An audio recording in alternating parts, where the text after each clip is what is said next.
The following is a presentation of ABC Sport. Join us this February when the world comes to America for the 1980 Winter Olympics. It's the Orange Bowl in Miami, Florida. The Houston Oilers against the Miami Dolphins. And a year ago, what a game they played. One of the greatest in the history of Monday Night Football. Spectacular offensive show. And yet it was even more than that.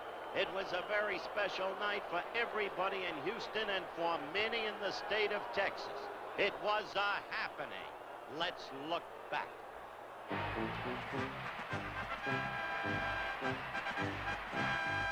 Houston has the Oilers, the greatest football team. We take the ball from goal to goal like no one's ever seen. We're in the air, we're on the ground, always in control. And when you say the Oilers, you're talking Super Bowl, 'cause we're the Houston Oilers. Houston Oilers. Houston Oilers #1. Yes, we're the Houston Oilers. Houston Oilers. Houston Oilers #1. The Houston song echoed through the whole night, and so did Earl Campbell. That was his third touchdown. This was his fourth, and one of the most remarkable series of runs you've ever seen. Look at those stats. The way it was. Houston 35, Miami 30. 20 seconds to air. Stand by, all cameras. Stand by in videotape. Stand by slow-mo. Stand by to open your mics on the field. Stand by in graphics. Ready with your opening super. Stand by the announcers in the booth, please. And roll tape. 3, 2, 1. Take tape.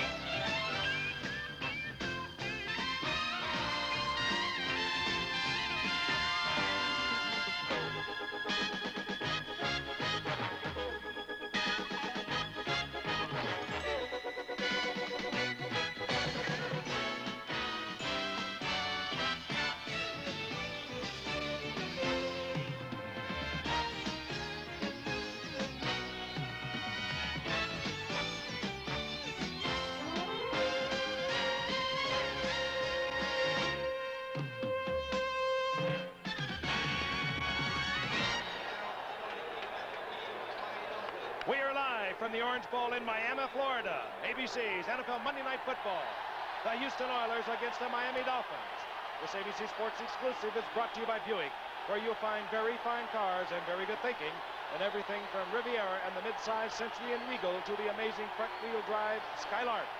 And by Lowenbrow, when you want the taste of a truly great American beer, there's really only one.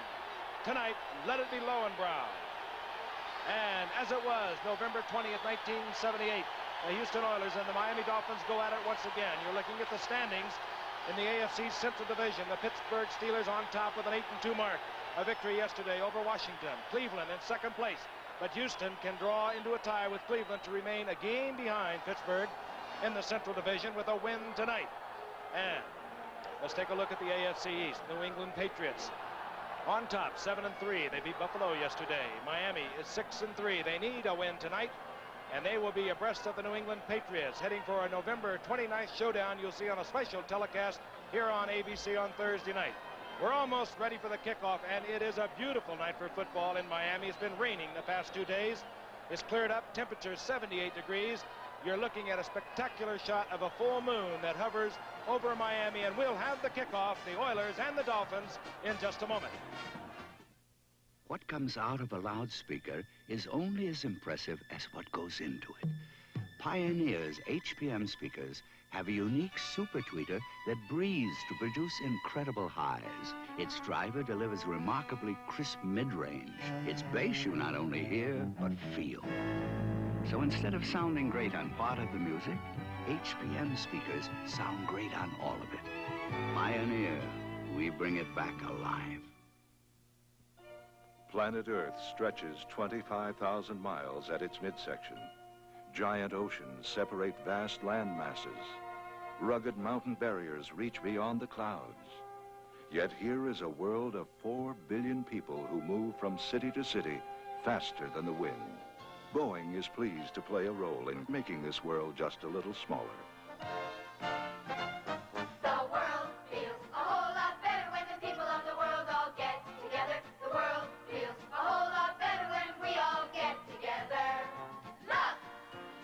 such a big world. See!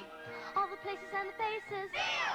All the loving and the laughter. Bring us together. And you'll see the world feels a whole lot better when the people of the world all get together. Boeing jetliners have done more to jet the world together than anything ever made by man. The world feels a whole lot better when we all get together.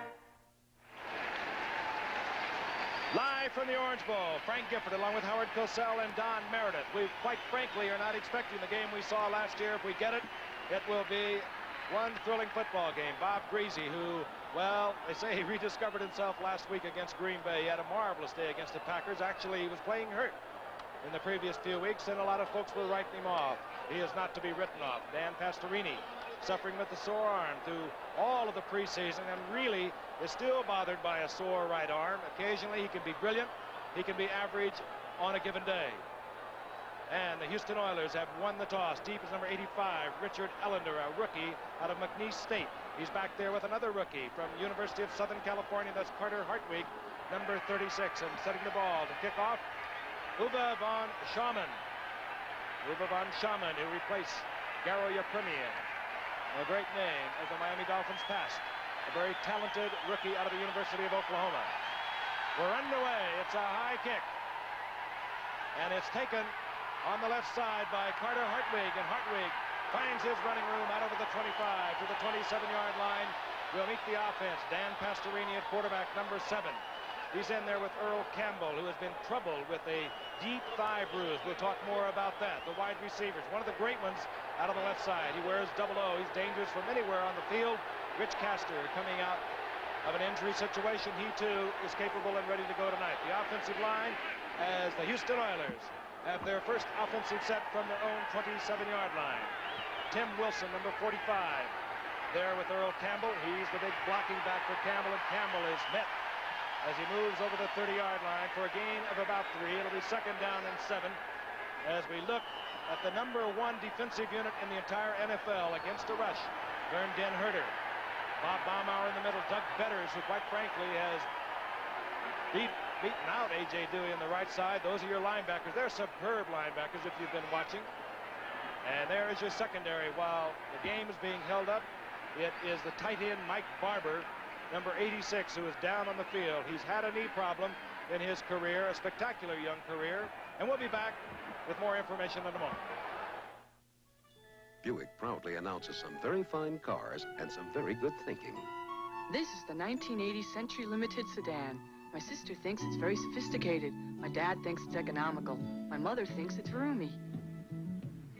I think I'm lucky to have it tonight. This is the limited edition Regal Somerset. I think it's elegant proof that a truly sensible car doesn't have to be boring. Boring. Boring. This is the Buick Riviera, an automobile so incredible that people who could seriously think about buying almost any car in the world are driving Rivieras. This is the 1980 Buick Skyhawk. 4-speed, V6 engine. I think it's really me. And she thinks... she'll get used to it. Do you think that owning a 1980 Buick might be a good idea? Good thinking. Saturday doubleheader action. First Syracuse Navy, Florida, Georgia, plus other games. Then highly ranked USC against Washington in a showdown for the Rose Bowl and more. Check local listings. Mike Barber is still down. Action is not resumed. You're looking at Bob Greasy, and Bob's taken a lot of heat from the fans. I asked Don Shula if he's gone back that much to deserve it. Well, we've struggled offensively, and the quarterback has been a part of our struggle. Bob's had some injury problems. He's healthy now. He had a great game last week. Can he be as good as he ever was? Well, last week he was on the money the entire ball game. The Houston defense is a much better defense than Green Bay's defense was, and it'll be a bigger test, but I'm confident Bob can do the job. Bob Greasy had a 287-yard day against Green Bay a week ago. 2nd down and 7. The Oilers have the football. The ball at the 31-yard line. Conrad Rucker, 87, is the tight end that has replaced Mike Barber. You saw the motion. And our referee tonight is Fred Wyatt. He will be delivering the calls from the field. And Morristown's got a little anxious there. Procedure call, right side. Number 76, it appeared to be Morris Towns. The right tackle for the Oilers.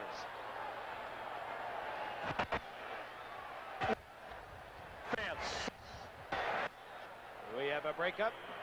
The ball is brought back to the 26-yard line. The down remains the same. It'll be second down and 12. A preliminary report. Mike Barber has a knee sprain. Quick count. Pastorini dumps it off to Campbell. Single man screen. Campbell tripped up. Good defensive play. Number 51, the leading tackler for the Dolphins, Rusty Chambers, and they do have fine linebackers. There he is. And outside of Rusty Chambers is Larry Gordon, a superb linebacker. Beaucamper, the other one, could play the down position. Third down, about 18. This time it was Dan Herder, unless there was inducement. I believe, again, it will be inducement. It could, again, be against Towns. Well, the huge one from Missouri is not off to a happy start. 76 is Towns. Something we haven't had a chance to mention, Frank, but there's a pretty good wind tonight. And when the Oilers chose to receive the ball, they gave up that wind. So this first series of downs is not going to give that punter a very good position. Looks like Miami's going to wind up with good field position if they don't get a good game here. It swirls in the Orange Bowl, but it will be working against Houston. On third down, long yardage. Handoff, draw play. It goes to Tim Wilson. Wilson, short of the original line of scrimmage at the 23-yard line, and we will see the Houston punting team come onto the field. Cliff Parsley will have the pressure on him. As Don has mentioned, a brisk breeze blowing. Tony Nathan will drop deep for Miami. Remember, Frank has told you that the Miami defense has been about as good as there is in the National Football League. He mentioned the linebackers. We'll get to them later because they reflect the super specialization of defense that Arnsparger began here as Shula's assistant. Those stats on Nathan, the best in the NFL after 9 games. Beautiful kick by Parsley. Nathan, no fair catch at the 30, and he is down quickly, hustling down there. To make the stop was the rookie from SC, Carter Hartwig. And now, the Miami Dolphins have possession. They have good field position. They have a breeze behind them. Reese, of course, at quarterback, coming off a big game and a 27-7 win over Green Bay last week. The running backs will develop it later, but they have problems there. The big man, Larry Zonka, in his 11th year, is a steady one. They've lost Dell Williams. He's not going to be playing for several weeks. The offensive line also a key spot, the center. Jim Langer, an all-pro, is out of there at center. Mark Denard, a rookie, and in fact, working against the great Curly Pope, the nose guard for the Houston Oilers. First and 10 Miami, the ball at the 31-yard line. Handoff is to Gary Davis, who is replacing Dell Williams. He hits the line of scrimmage, gets a yard, maybe it'll be second down and 9. And let's take a look at the defensive unit. And behind Alvin Bethea, they'll bring in a man named Jesse Baker, who leads the NFL in quarterback sacks. He wears 75. As you look at another fine set of linebackers, one of the best in the game, Robert Brazil, number 52. The leading interceptor in the NFL is Mike Reinfeldt. He has 9. He wears number 37. Second down and 9. The ball at the 32-yard line for Miami. Nat Moore split to the right. The dangerous number 89 for the Dolphins.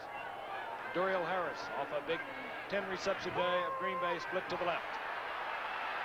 Man open over the middle, and it's a setback. Gary Davis short of the first down as he moves out to the 38-yard line, where it will be third and a long 2. Darrell Hunt in on the stop for Houston. Mike Barber has a sprained knee. As you look at Don Shula, always an active part of the game, even though coaching from the sidelines. Barber probably out for the rest of the night. We may see a lot of 3 wide receivers. Giesler comes in, short yardage for Miami. 2 tight ends, Ronnie Lee, a rookie from Baylor, and Bruce Hardy, number 84. That's their short yardage set. The big man is Zonka, number 39. But the call goes to Gary Davis. Good defensive play. Beautiful play, and the man there is Greg Bingham, number 54. We mentioned the linebackers of Miami. Well, Houston's linebackers do not have to take a back seat to the Miami corps. No, they don't. If Houston has a defensive problem, it'll be in the defensive secondary. But secondary has been helped a great deal. They are second in quarterback sacks, this Houston Oilers defensive unit. There's Ellender, number 85. He's the rookie out of McNeese State, George Roberts. He does the punting, and he does it southpaw style. Beautiful kick, using the wind, driving Ellender inside his 10. And Ellender whips it back out to the 18-yard line, 48-yard punt. Don Vesselou hustling down there for Miami to make the stop. Beautiful punt by George Roberts. We'll be back in the Orange Bowl in a moment. Here's to good friends. Tonight is kind of special. Hey, where you been? Well, it wasn't easy getting tickets for this game. Here, Bob. Eddie, I know exactly what I want. I want the biggest steak you've got and a bottle of Lowenbrow. Steak and Lowenbrow. Dolan, you're a genius. When you want the taste of a truly great American beer, tonight, let it be Lowenbrow. Here's to the chef. Here's to the bartender. At the 1904 World's Fair, Harvey Firestone received a gold medal for his tires. But to Harvey, the real proof that he was building a good tire was people were buying them. Just about every car on the fairground was riding on Firestone. Today, the Firestone 721 is being proved the same way. American drivers have bought over 20 million 721s. You know, Harvey always said, give people a good product, and they'll buy it. Tuesday, Jennifer poses as a lady of the night to help Jonathan bait a killer on Heart to Heart. There's Bum Phillips, the colorful coach of Houston. Got the nickname from his sister who couldn't pronounce his name. He's accepted it as long as people don't say you bum you. Very underrated coach. Knows what he's about. Houston, second possession, inside their own 19-yard line. Quick toss, Wilson. Campbell following Wilson around to the left side, and Campbell finds a little bit of a gap, moves out close to the 24-yard line. One of those examples, Frank, where that hole, the play that was called straight handoff, there was nobody there, and this is one of the few guys who really even will try to do that bounce out and go to the outside and find another hole. He's been hampered the last 3 weeks by a deep thigh bruise, so it's kind of interesting to see how he'll respond tonight. Ball just over the 23-yard line, second down and 5.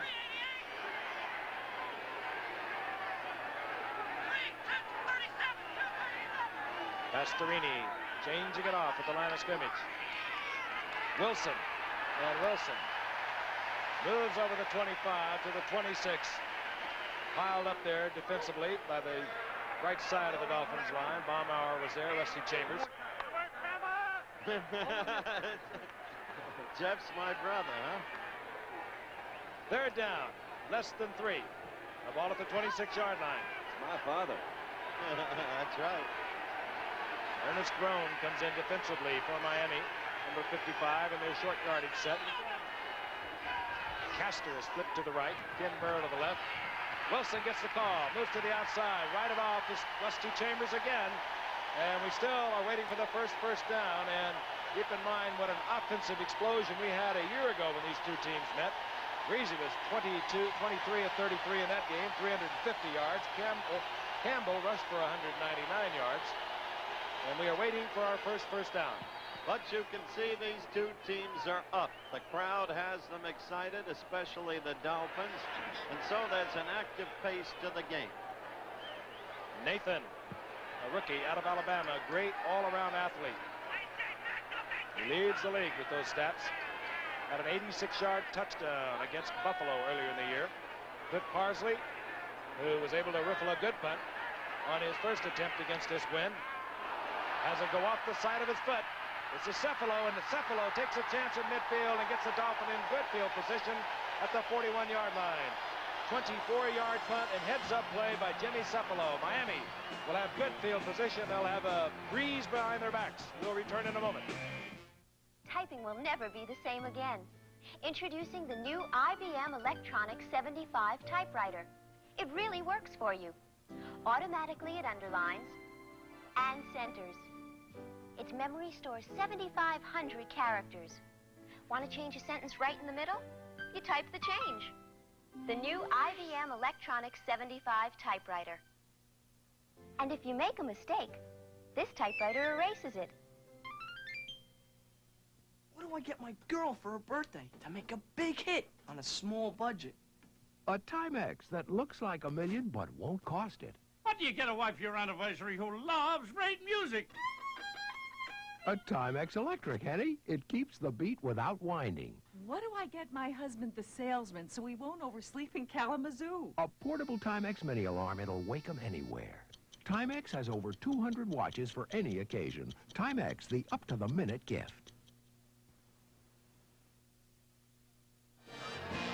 A few moments ago, Cliff Parsley was punting. We described Tony Nathan, the deep man for Miami, as being a gifted athlete. So is their up man, number 81. This is Jimmy Cephalo, who took the risk at midfield and got the ball back to the 41-yard line. Venturesome play by a venturesome player. One of Joe Paterno's stars from one of Joe's better Penn State teams. All of them are good, but he could have used him day before yesterday, couldn't he, down here? Losing to Miami 26-10, he could have. Single setback, Gary Davis. Two tight ends are in there. Bruce Hardy, 84. Ronnie Lee, the rookie from Baylor, number 86. Toss, Gary Davis. Turns it to the inside, gets inside the 40, close to the 38-yard line for a gain of a couple. It'll be second down and 8. Robert Brazil knifing in there defensively for Houston. With this wind, and with the wind favoring Miami at this point, I would think Bob would put the ball in the air quickly, Don. I think so. I think he should really try to pick up two scores this first quarter, because it is very tough. It's coming right behind him. You can see right there. Frank mentioned it swirls a little bit, but right now, anyway, it's right behind Miami's offense. Nat Moore split to the left on 2nd and 8. The two setbacks back in the ball game. Zonka 39, Davis 27. This is Davis. And a nifty move, and Davis has the first down and much more to the 25-yard line. That's Gary Davis filling in nicely for an injured Del Williams. That's what we said, Don. Put it in the air. Yeah, well, get it down there and get some scores is mainly what they really need.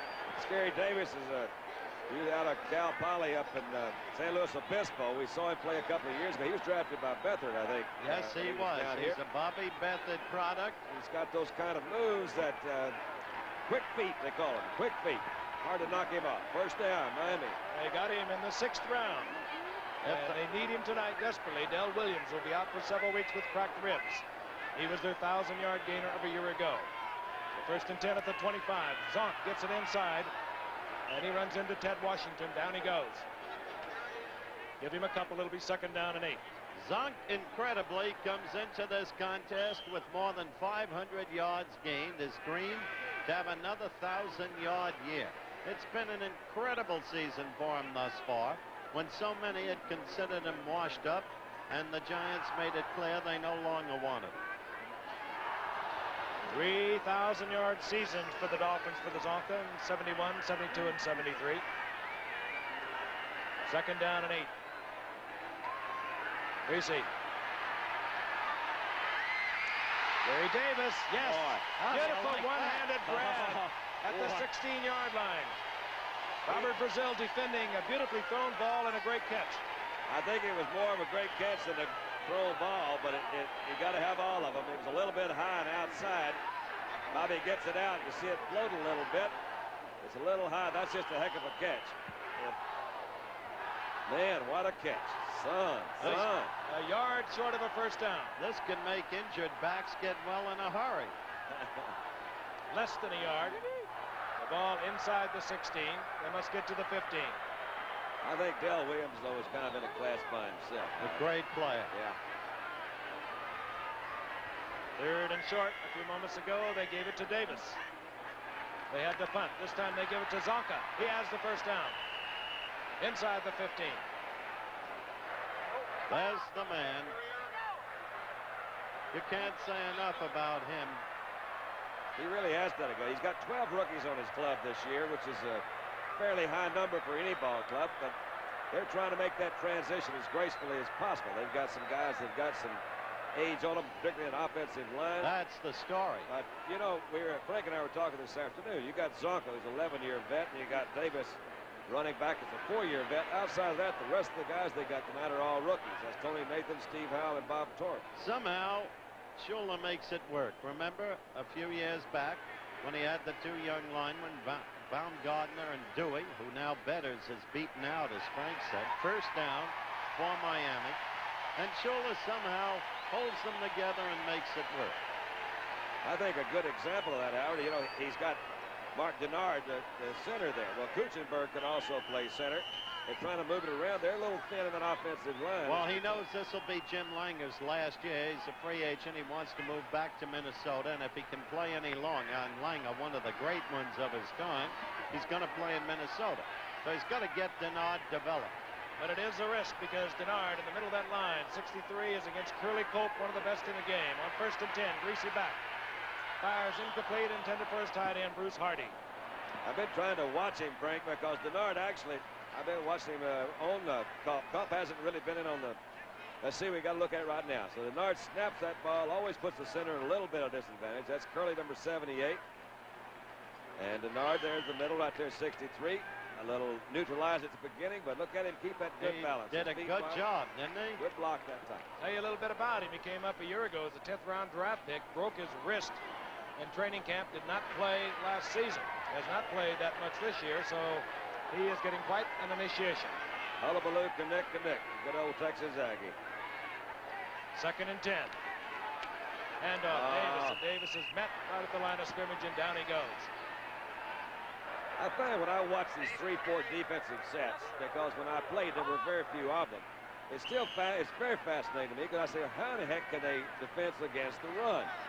And to watch these two defenses play, and it's very easy because those linebackers do have the size and agility to come in there, step down, and play that defensive down lineman. You want to defense the run with a 34 defense? Study the Denver Broncos. We're in a 4-3 now as Kennard is in there defensively for the Oilers on 3rd and 10. I think they can get that better pass rush. They're bringing a linebacker.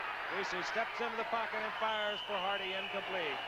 Good defensive play by Vernon Perry, the rookie in the NFL, but a 3-year veteran of Canadian Football League play with Montreal, where he was a superb defensive back. You're exactly right, but at the same time, in taking nothing away from Hardy, who's been very good at his job this year, Miami really misses Andre Tillman, the huge tight end with the long arms, who can make a bad pass look good with his catches. He, of course, broke a leg early on. He's out for the year. Von Schaumann. This guy can kick. 32-yard attempt. Good, and Miami's on the scoreboard first with 4:55 remaining in the first quarter. Uwe von Schaumann, a rookie 7th-round draft pick from Oklahoma. We'll be back in a moment. Hey, somebody's buying this car. I want them to buy a good car just like I want a good car. Frank Senendak, Lordstown Assembly Line. This is who we are and what we do at General Motors. This is my engine. I feel like I almost have to put my name on top of that motor. I'm checking to make sure that this motor goes out as a good job. We'll even kid over it a lot of times, you know. Say, dummy, come down here, look, you missed this. Now I got it covered for you. And I want a good motor leaving the line, because it's a reflection on all of us. People have matured. They really understand the word pride, what it really means, because they've seen it, you know, what it does. I work my 40 hours on the line at Lordstown. I come home, I'm not tired. I don't have to worry about the next day or the payment I have to make. I'm glad I'm here. General Motors, people building transportation to serve people. And we'll be in Dallas for that one next Monday night. Wilbur Montgomery with a whale of a day yesterday in a losing effort, 197 yards, I believe. We'll see that at halftime, as is our custom, as we bring you highlights from yesterday's play. With Tigliano's Browns just came back and nipped them right there at the last. We'd had a game for the first place down there in Dallas. There we go. Von Schaumann hits it. This is Richard Ellender, the rookie from McNeese State. And Ellender looks for the gap, doesn't find it, gets out to the 27-yard line. Good blocks that time. Those guys laid them out pretty well. We're getting back to that Dallas team. They had a difficult, as you look at Larry Zonka, had a difficult time yesterday against the Giants, who've been simply astonishing with young Sims. But they were coming off a physical beating from the mighty Pittsburgh Steelers. And you can bet there'll be a different team against Philadelphia. Quick count, Pastorini at the 27-yard line. Wilson gets to the 30, to the 31-yard line. Give him 3, it'll be 2nd down and 7. Tim Wilson, 6'3", 220-pounder. His main role is that of paving the way for Earl Campbell. But Earl Campbell, although we've been told he is healthy, has really been hurting for the past 3 weeks with a deep thigh bruise. Well, let me tell you, this guy can hit, Tim Wilson. He can carry the football, too, even though he's used primarily as a lead blocker. Second down, long 7. And off Earl Campbell. Campbell is met and piled up at the line of scrimmage and surges forward for a pickup of a couple. Vernon Herter there first, then Bob Baumauer closed it down. It'll be 3rd and 3. I had a long talk with Pastorini before the game, Frank. And he said that he was going to move his setbacks up. This was part of their game plan, more closely to himself. Keep them posted behind the guards and run in the hope of getting them up to and through the line of scrimmage more quickly. So far, he's trying to do that, but not too successful. Yeah, I'd say I might have changed my plans after a while. Castor splits out to the left. Vinny Burrow, bottom of your screen, 0-0. Pastorini stays on the ground, gives the ball to Campbell. He's close to a first down. Hey, that's a good tackle. Who is that came up there and hit? My golly. Secondary man. Down at the bottom of that pile, son. Get up if you can. Tim Foley. Tim Foley. What a veteran player that is, out of Purdue, with the 2 Super Bowl teams. He joined them when we started Monday Night Football, Don. Well, watch him come up, 194 pounds, but here's Earl Campbell. We're looking at it from back behind, but watch Foley come up to the outside. Right through there, number 25. Some of your basic reckless abandon. Throw your head in there about waist high. Campbell, got to be a little weird to do that. He's giving away about 40 pounds. We're going to get a measurement, but Campbell gets the first down. Houston's first down of the ball game. 3:06 remaining in the first quarter. Miami runs a fairly coordinated defense, and they rely on the back like Foley to come in and plug those holes. They've got the linebackers doing the same thing, trying to plug the holes inside that 3-man line. That last time we had a 4-man defensive line, but Foley came up, covered out that inside little zone, knocked them off. The ball is at the 38-yard line of the Oilers. They're down 3-0. Castor in motion, handoff Earl Campbell. Wilson out in front with a fine block, and Campbell gets yardage up to the 45-yard line. Doug Betters over there in pursuit defensively. But again, Wilson leading the play, and Wilson is covering one of the Miami Dolphin setbacks. That stat from last week is evidence of what Frank's been telling you, that Campbell has been subpar physically. However, he does look better tonight. You give him the opportunity to turn that corner or to cut back between tackle and end. Goodbye.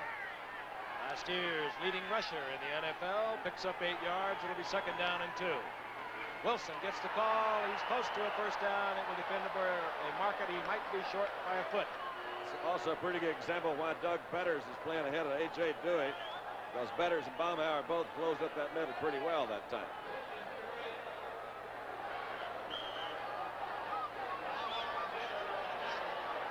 Nope, we will not get the measurement. 3rd down, less than a yard. Bum says, I'd like to see it if you don't mind. It'll also give him an opportunity to give it a little deeper thought. Rob Carpenter comes in, number 26. He was superb against the Jets in overtime a week ago. Earl Campbell, single setback, the logical candidate. Campbell has the first down. Gets into Dolphin territory, out of bounds, close to the 45. And Campbell on a 3rd and short yardage. Well, Howard, you and I saw him a year ago. They gave it to him 3rd and short, and he went on an 81-yard touchdown, John. Now, we've talked about Earl's physical condition.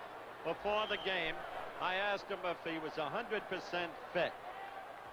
Yes, sir. I kind of caught a bruised thigh, you know, in the, I think, Baltimore game that helped me out the Seattle game. And last week, you know, I kind of tightened up after we supposedly had beaten the Jets. But this week, I'm 100%. I feel very good, and I'm looking forward to playing against a very good defensive football team. On 1st and 10, handoff. No, good. Bacon is handed off to Castro on a reverse, and Castor's close to a first down. Nice play, nice play. Richard loves that play. They used to use it with him all the time when he was with the Jets. Those legs of his, he's got an antelope stride.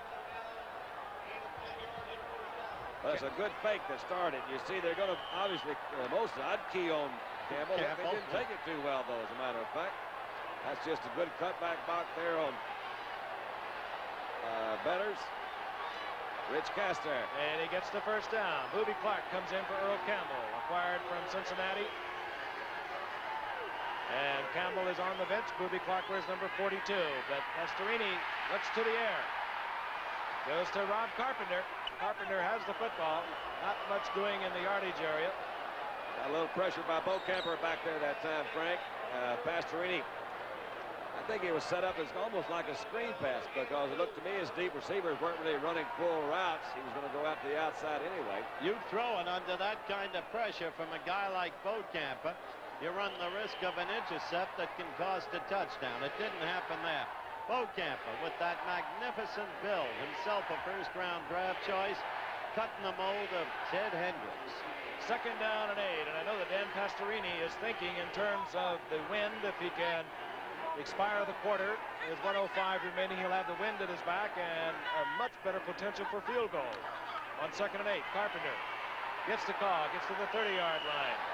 It'll be third down and 5.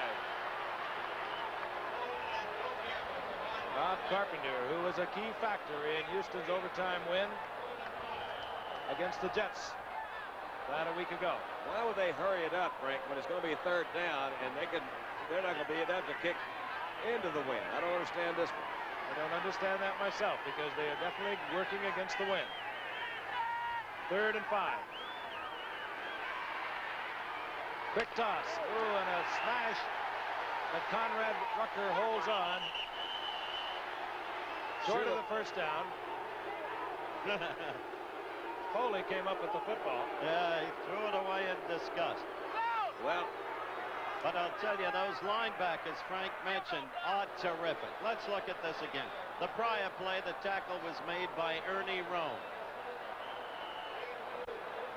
Well, it's just a quick little Norris Thomas slip out pass there. The left cornerback. And time has expired here in the fourth quarter. And it looks like with the field being reversed, the wind behind the Oilers, we might possibly see a field goal unit. But right now, that is the end of the first quarter. We'll be back in a moment. Used to be when I had a job to do around the house, it was one-on-one. Me against the house. And since the house was much bigger, I usually lost. Well, I've just changed all that with my new Black & Decker Workmate. It'll hold just about anything I want to work on, from a door to a pipe to a 200-pound dresser. In fact, my Workmate is so good at helping me work, I'm giving it Sunday off. Workmate's available from about $45. Here's to good friends. A toast. Here's to a vanishing breed. Bill Evans, bachelor. End of a perfectly good ladies' man. To Bill Evans, a free man. 13 more hours. And you want the taste of a truly great American beer. Tonight, let it be low and brow. Speech! Speech! Speech! Come on, you guys. You're beautiful. Do you know me? I won the Triple Crown, but people still think of me as a kid. So I got the American Express card. I travel a lot, and it beats most cards at keeping track of business expenses, because the signed receipts usually come back with a bill. Besides, with the card, people look up to me, and not just when I'm up here.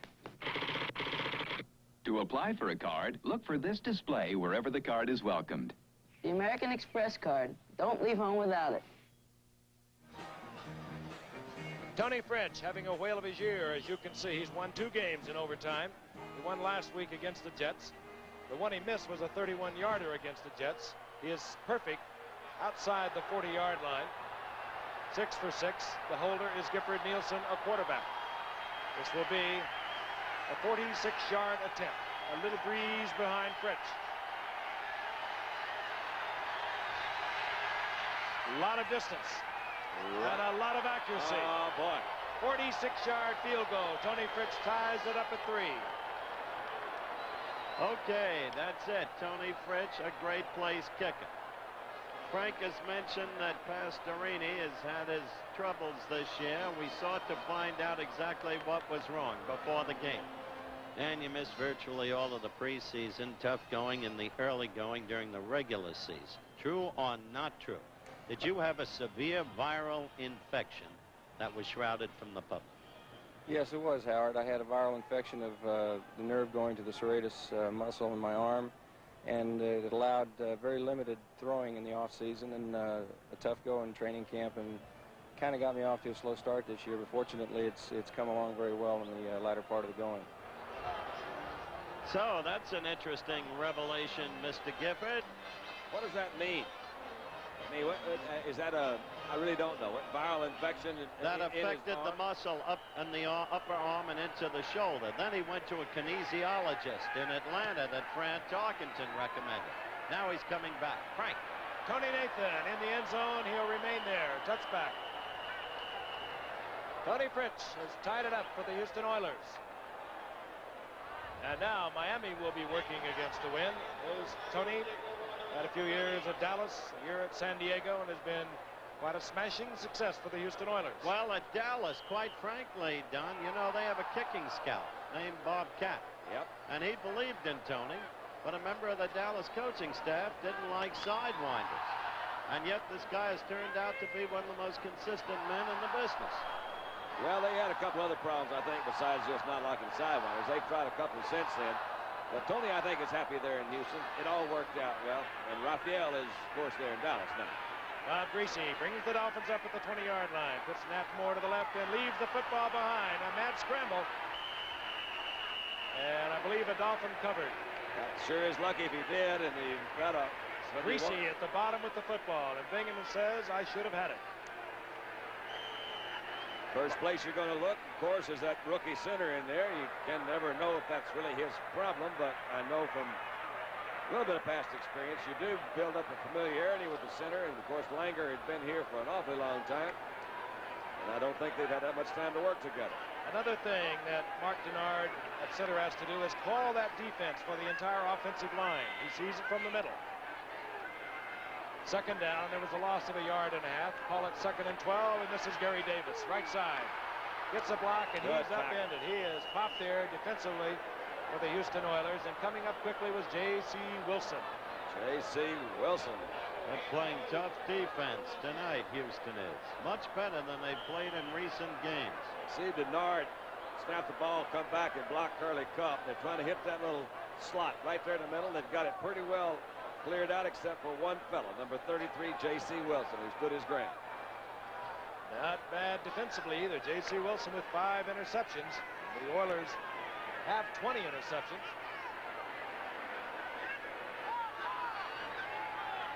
Third down, 10. Gary Davis is in there now with 22. Tony Nathan. And this is Tony Nathan. And Nathan driven out of bounds, short of the first down. Close to the 28-yard line. Willie Alexander there defensively for the Oilers. Tony Nathan, a rookie from Alabama. Good punt return man and a fine all-around athlete. That will bring up 4th. I really think that's one of the most difficult passes to throw. Now, it looks really very simple, but Bob is backpedaling. He's going backwards. The back has a big arc, swinging. You have to lead him just right. It's a difficult pass. If you throw a turn in where you know where that, or a spot pass, you can sit back and plant your feet and throw right hard at one spot. But that one moving, he made a good throw. Didn't pick up a first, but it was a good throw. George Roberts will fight the wind. He does it. Hangs it high. Ellender calls for a fair catch and makes it at the 33-yard line.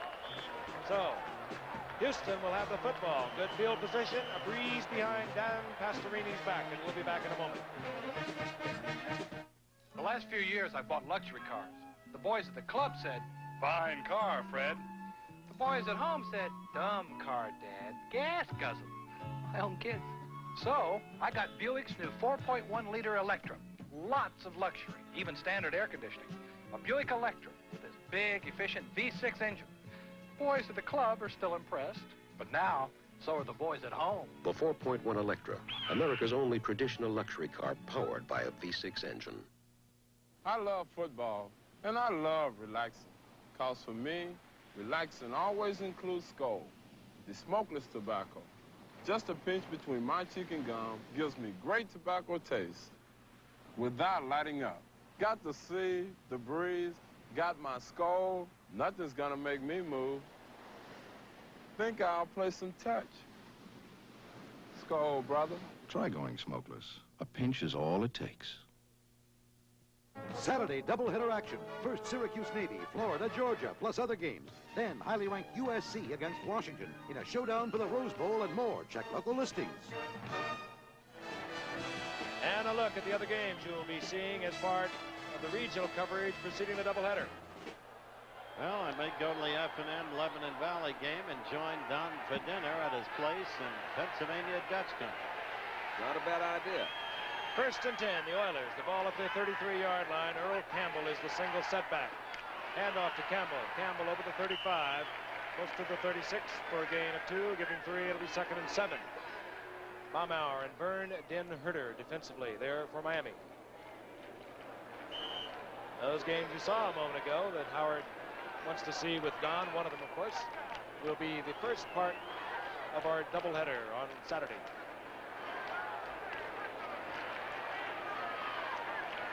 They're playing this thing a little close to the vest tonight, both teams. They're not really opening up too much. A.J. Dewey in there defensively, 77 for betters at right in the 3-4 of Miami. 2nd down and 8. That's it. Now open it up. Pastorini, Ken Burrow, first down. He's in the arms of Small, but he has the first down at the 40-yard line.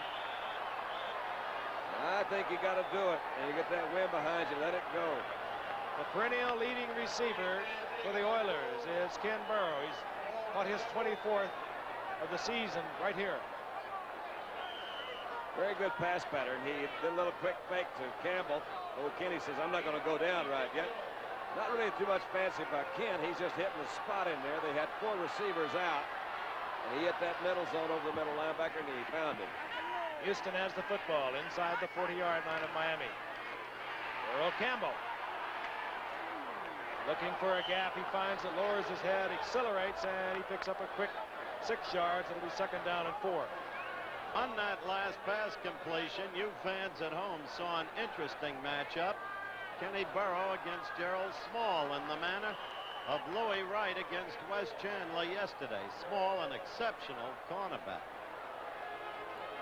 At wide receiver now for Houston, number 82, Mike Renfro. He's been in there for a couple of plays. Clip to the top of your screen. Second-year man out of TCU. Son of a great Cleveland Brown, Ray Renfro. Yeah, real buddy of mine. He coached at the Cowboys. I remember when Mike was just a little toe-headed kid running around training camp. Pastorini on 2nd down, and he fires intended for Castor, incomplete. Defensively, Tim Foley involved in that play, and that ball was almost picked off. It was Reggie Conrad Rucker, the tight end downfield. I think there might even been a mix-up here somewhere. It looked like me they were going in different directions. They just threw that one up there. That one should have been intercepted. Looked like to me he had 3 Dolphins and 1 Oiler. Mike Renfro was knocked down on the right side. Earl Campbell missed a block in the middle. Didn't really work real well. Steve Toll had him covered from the front. Foley came in and should have picked it up. 3rd and 4.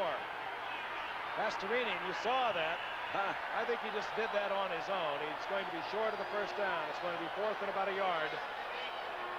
Maybe we can roll that back and get a replay of it. You can see that Pastorini was thinking sneak all the way. Well, those little quick taps. Just keep tapping me on the side and let's go. Nobody else moved. You're probably right, Frank, but look at those linebackers converge in the middle there. You didn't catch them all. Beat him up. And there's a trim-looking lad who trots onto the field with his football togs on. I remember a story told about him when he was at Dallas. They were playing Washington. It was a crucial field goal right to the last, and one of the Redskins was hollering at him, calling him all sorts of names, and Dave Edwards says, he won't do any good. He doesn't understand English. 48-yard attempt. Missed it. Wide to the left. And the ball will go over to Miami at the line of scrimmage. They will have the ball at their own 32-yard line. Tony talking to Gifford. They'll talk more on the sidelines, and we'll be back. I think the Die Hard was probably designed with Anchorage in mind. Yeah, we depend on the Die Hard. The Die Hard, with extra power to start your car when most batteries won't. Turn the key over and it goes, run. And now, from Sears, the people who bring you the Die Hard battery, comes the Muzzler, the aluminized muffler from Sears. The Muzzler, only $17.99 at Sears. Bruce Jenner for the Minolta XG1. The Minolta XG1 35mm camera is so automatic, I can keep taking pictures while my friend Bill rides his bike from shadow to sunlight. The XG1 changes the exposure, not just automatically, but continuously. Minolta's continuous automatic exposure system helps give you the pictures you never thought you could take at a price you never thought you could afford. The Minolta XG1, the automatic choice in automatic cameras. Saturday, they're all falling for the Dallas Cowboy cheerleaders on a special 2-hour love boat. 10 minutes remaining in the first quarter. This football game tied up. Houston, they need a win tonight over Miami to stay one game behind the Pittsburgh Steelers, tied with the Cleveland Browns. Miami can move to a tie with New England in their division with a win tonight. First and 10. The Dolphins have the football at the 32-yard line. That was the line of scrimmage. And the missed field goal. Greasy to the air. Oh, boy. Got it away. You bet. And the blitz was on. Darrell Hunt, the rookie from Oklahoma, filling in there at linebacker for an injured Art Stringer. Frank, it's one of those delayed blitzes where you don't really come right at the beginning and you let those offensive linemen set. They get set who they're going to block. And Hunt delayed a little bit, picked him a path, and I really think he bothered Bob a great deal. He didn't deflect the pass. One of the defensive linemen did. Did you see who it was, Howard? No, I didn't see who deflected it, but as I told you during the break, we were going to see Bob start to mix it up a little and start to throw some more, and Houston did anticipate that. Houston in a 4-3 defense. Greasy on target. Gary Davis short of the first down, out to the 38-yard line. You know what's interesting? That's how many times has he thrown to Gary Davis? 3 or 4. The back coming out of the backfield. He hasn't. 3. Thank you, Steve. But he has not yet thrown to Nat Moore. He's not thrown to Duriel Harris. I think he really is concerned. Maybe I'm playing to win way too much, but I think he's concerned about it. Bob is a precision passer. He's not known as a real strong arm passer, and I think he's trying to work the zones he feels he can hit right now. And those will be the short ones. Third down, 3. The ball at the 38-yard line. Tony Nathan in there, 22. Gary Davis, 27. Those are your setbacks. Easy. Gets the protection, has a receiver, and Gary Davis again, and look at him break tackles. Gary Davis, first down, 43-yard line of the Houston Oilers. Gary Davis putting on quite a show.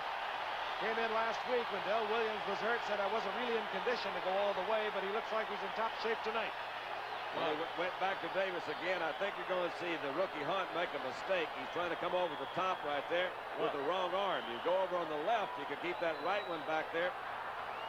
If you don't get it, at least get him. He let him go free, picked up a big first down. Well, you saw a single coverage there as you look at Gary Davis. I looked that time. They're doubling Nate Moore, which makes sense. And I said Nate, and his name is either Nate or Nat Moore. Yeah, it depends on whether you want to call him Nate or not. Handoff is Hawkins. Anka bulls ahead at the 40-yard line. Gets a couple of yards. It'll be second down and 8.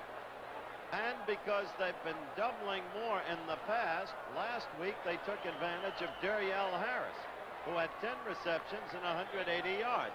Now they're doubling both men from time to time, and Gary Davis is free. One-on-one, which is free for him. Very rarely do you get a double coverage of a back coming down the backfield. So you can pretty well count on him being single coverage. Nat Moore split to the right on second down and 8. Duriel Harris goes left. Greasy. And you saw the wind catch that ball. Intended for Bruce Hardy, and it just flew over the arms of Hardy. Well, that was Vernon Perry, Frank, number 32, that came in there. And they're, of course, saying he interfered with him. But we'll take a look at it again. I don't think that he did. I think he made a pretty good defensive play. Again, good position to go in from the side he was on at Hardy. Look at him going with his left arm. Look at that ball, too. Yeah, the ball just took off. Flew on. Good camera work. Third and 8. Cephalo is in, giving Miami 3 wide receivers. Duriel Harris, 82. Nat Moore, 89. Cephalo, 81. And the setbacks remain. Gary Davis, 27, and Tony Nathan, 22. Easy. Keeps his backs in. Firing deep. And intended down there deep for Duriel Harris. Well, back defending was Willie Alexander, and I believe he just tripped. That's exactly what happened. The crowd is booing, looking for an interference call, but you watch. There was the chuck. No interference there at all. He just fell over. Watch. See? Tripped over his own foot. That's true. Running stride for stride with Willie Alexander. Crowd doesn't like it. Naturally a partisan crowd, but it produces George Roberts and the punting unit for Miami, Richard Ellender. He's standing about the 9-yard line. You can anticipate Roberts will angle for the coffin corner. He does not. Gets it high and looks for the coverage. Fair catch, wisely called and made by Ellender just inside the 10-yard line, because Miami was down there to cover that football. We'll be back in a moment. I learn a lot about this hotel by walking around like a guest. Meet Carl Hurd, manager of Ramada O'Hare in Chicago. He puts a lot of emphasis on people. He even lives here in his own apartment. And because this Ramada is also Carl Hurd's home, travelers find it's a nice place for them to live, too. Nice people taking care of nice people. Ramada, all over the world. You see this NFL poster? It's a $2 value, and I got it for only 50 cents when I bought a set of Champion spark plugs. A terrific NFL poster for only 50 cents. And look at this. Isn't that pretty? And your car can get sure starts, improved performance, and better mileage with Champion spark plugs. It was a deal I just couldn't pass up. You know, I think I'm going to do my entire house in poster. Yes. Show your NFL team colors from your participating Champion marketer. You can't buy a better plug. Amazing Sugar Ray Leonard, Olympic champ, now undefeated pro. This month he goes for the big one, the WBC World Welterweight Championship on ABC. What a tremendous fight that should be. November 30th, WBC World Welterweight crown at stake. Sugar Ray Leonard against Wilfredo Benitez. Benitez, a cunning fighter, more experienced than Leonard, a brilliant counterpuncher. Remember his January 14th demolition of Carlos Palomino in San Juan earlier this year. Single setback, Earl Campbell, number 34. Ball just inside the 10-yard line. Campbell gets the call, sees the opening on the right side, cuts back, gets out over the 14-yard line. Gain of 5, it'll be second down and 5, and he gets 5 yards so quickly, it's just hard to believe. Crowd still unhappy over the failure to call interference, which clearly was not interference on the greasy attempt to Duriel Harris when he tripped over his own foot. Frank, as an old running back, when you were hurting, was there a greater tendency to fumble? I don't believe so. I think maybe a tendency to cover it up a little more. You know you're not 100%. Second and 5. Campbell gets the call. Runs into Baumauer. You see the Dolphins trying to use a couple of different defensive line sets. They went with their 3-4. That time they had 4 down linemen, but they still had a man over the center. We used to call it a Frisco defense, or an overshift to the strong side. It's a good time to try to audible, because you can really get all those guys blocked head up. They've got somebody right in front of us, Bob Greasy's on the sideline without glasses. Third down and a big E. About a yard and a half. Ball at the 18-yard line. Wilson slides into a wingback spot, number 45. The motion man is Carpenter. Quick toss, Campbell. Campbell upended. Defensive play, Foley. What a play by Timmy Foley. If we get a look at this again, this veteran is playing some game tonight. Well, he's right up there on the corner with his wingback. That would have been his man on a pass. He beat the block, tripped up Campbell, 4th down. Rob Carpenter really never did get out there in time. Foley did make a really good quick break across that line of scrimmage to turn it in. And Rob Carpenter just couldn't get up close enough, and he got Earl before he started. Parsley will have a brisk breeze helping the football. Tony Nathan respecting the breeze, and Parsley positioned all the way back on his 40-yard line. Run this one back. This is Nathan. And he slips, but he can get up, and he is covered immediately by Houston Oiler at the 48-yard line. Nevertheless, good field position. It was Carter Hartwig hustling down there defensively. And good field position now for Miami. That's the key, Frank. At the same time, 2 consecutive plays, Miami's developed a new tactic, falling over your own feet. That young rookie from Alabama there, he just got a little bit too excited. He was going to take that one back. That was one of those that really could run back because the wind hurt it down there. He could have picked that one up. All right, they've got 52 yards to go for a score. What are you going to do, Robert? 5:43 remaining in the half is tied at 3. Ultra conservative as compared to that 35-30 contest we had last year. Oh, yeah. Screen to the flanker. Nat Moore does not wait for the block of Larry Little. And he has a first down. Nifty running by Nat Moore to the 32-yard line. Without question, one of the most exciting athletes in the league. All right, we're going to see a good offensive move this time by the Dolphins, and they caught Houston really where they wanted them. We saw a move by the tight end right before the snap of this ball to the left side. It caused Houston defense to roll into a zone. Man-to-man coverage over here on Nat Moore. And I don't know too many folks that can do that at all. That was J.C. Wilson trying, but they picked up a big first down. At the 32-yard line of the Oilers. Zonka and Davis the setbacks. Davis 27. Zonka a familiar 39.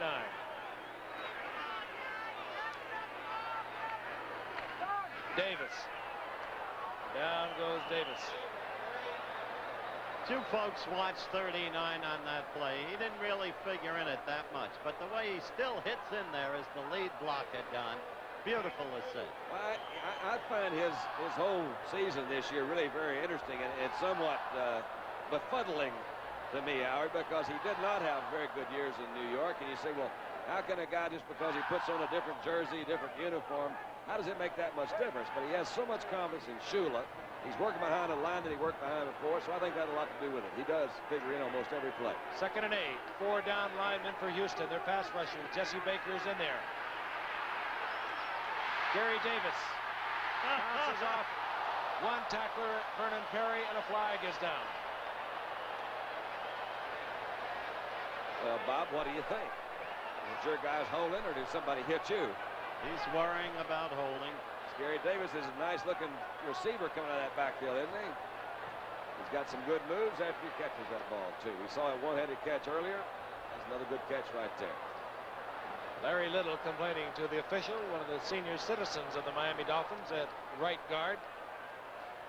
They're obviously going to be assessed against the Dolphins. Frank, you got Mike Curran 13 years, Little 13 years, Kuchenberg. There it is. Holding. Let's see who it is.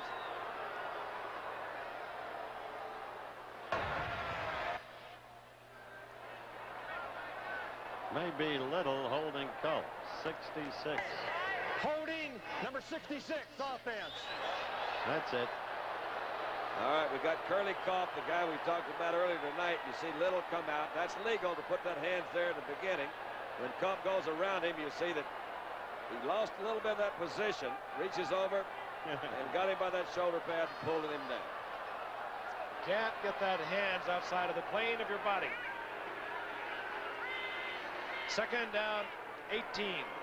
Ball back at the 40-yard line.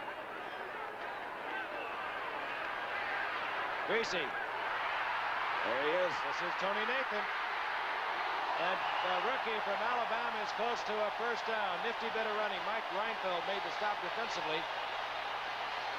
Greasy using his backs very wisely coming out of the backfield. I want to tell you, there was a beautiful block thrown in there for Nathan by Duriel Harris.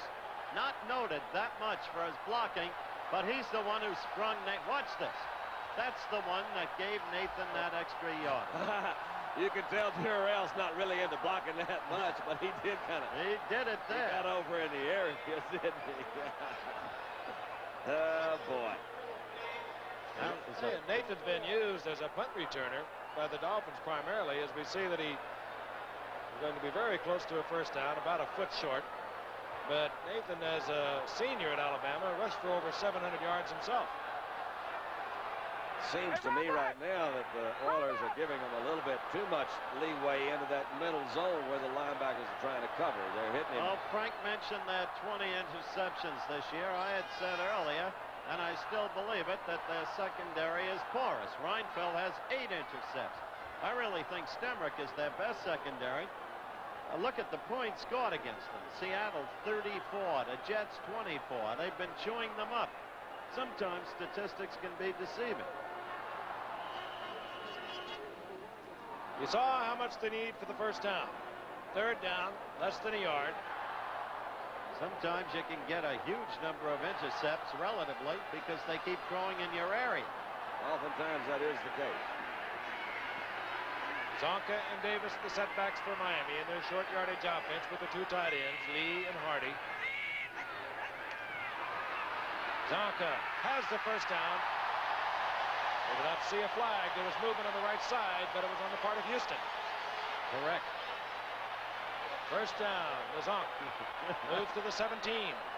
Good technique to vary your count a lot, particularly on a 3rd and short situation, because if they don't jump off sides, you saw that still that they jumped a little bit, got back, lost their momentum, and they're kind of sitting there. It gives that offensive line a chance to just push them on out of the way. They did that time. Zonka picked up 5-6 yards on the outside. It would be a very meaningful score if Miami could hang up a touchdown against this brisk breeze. Barry Davis dropped the football. Fumble, and Houston has got it. Turn to Brazil. Gary Davis lost the football. Robert Brazil, as always, in the area, comes up with the recovery. Andy Doris was the guy that hit him first, Frank, from the outside. You see number 69 come in, inside a current. Blount. He says, there it goes. Lost it from the inside with Culp, and Culp came over and fell in there and recovered by Robert Brazil. There is one of the best that ever has played that spot. I think you made a good point, too. We got 2 minutes, 27 seconds to the halftime. Had Miami been able to do that, particularly against the Breeze, I think it would have been a very instrumental 7 points, 6, whatever. From their 15-yard line, the Houston Oilers. Pastorini hangs it up for 0-0. Kenny Burrow incomplete. Don't understand that. The odds are not in your favor.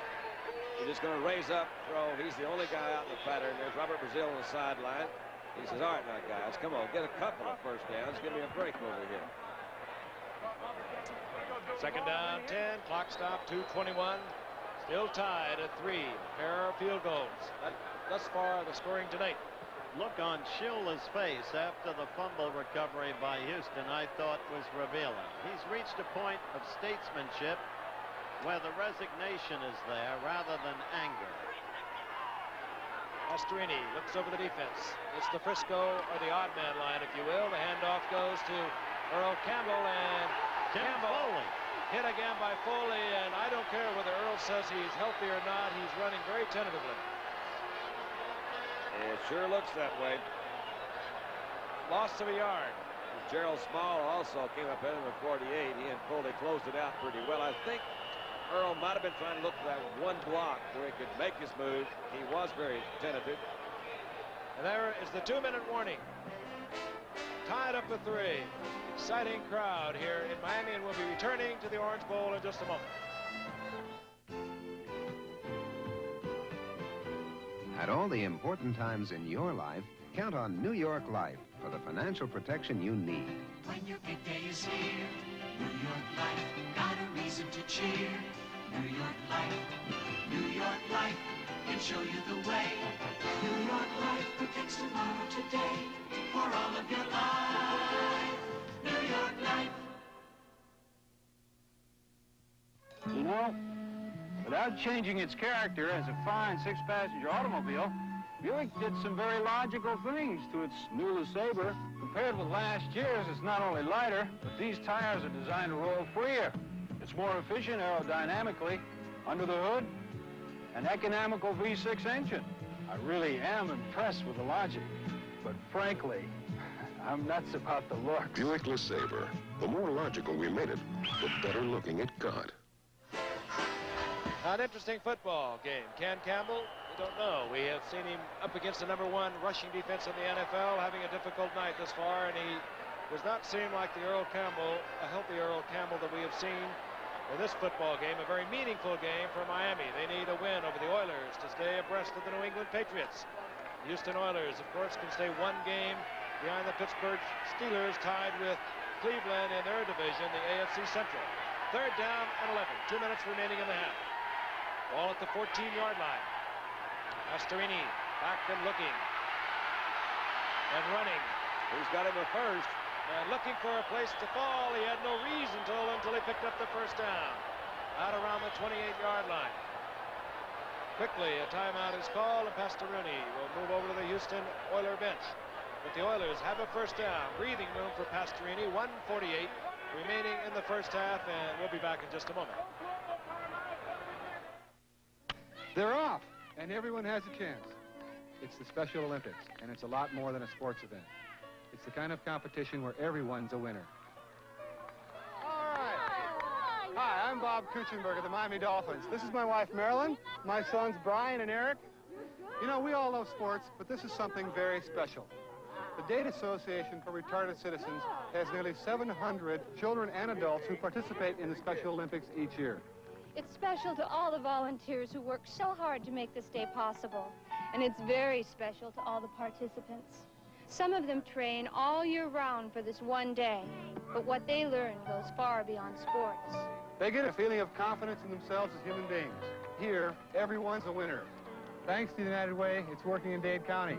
But it's working in your town, too. Thanks to you, it's working for all of us, the United Way.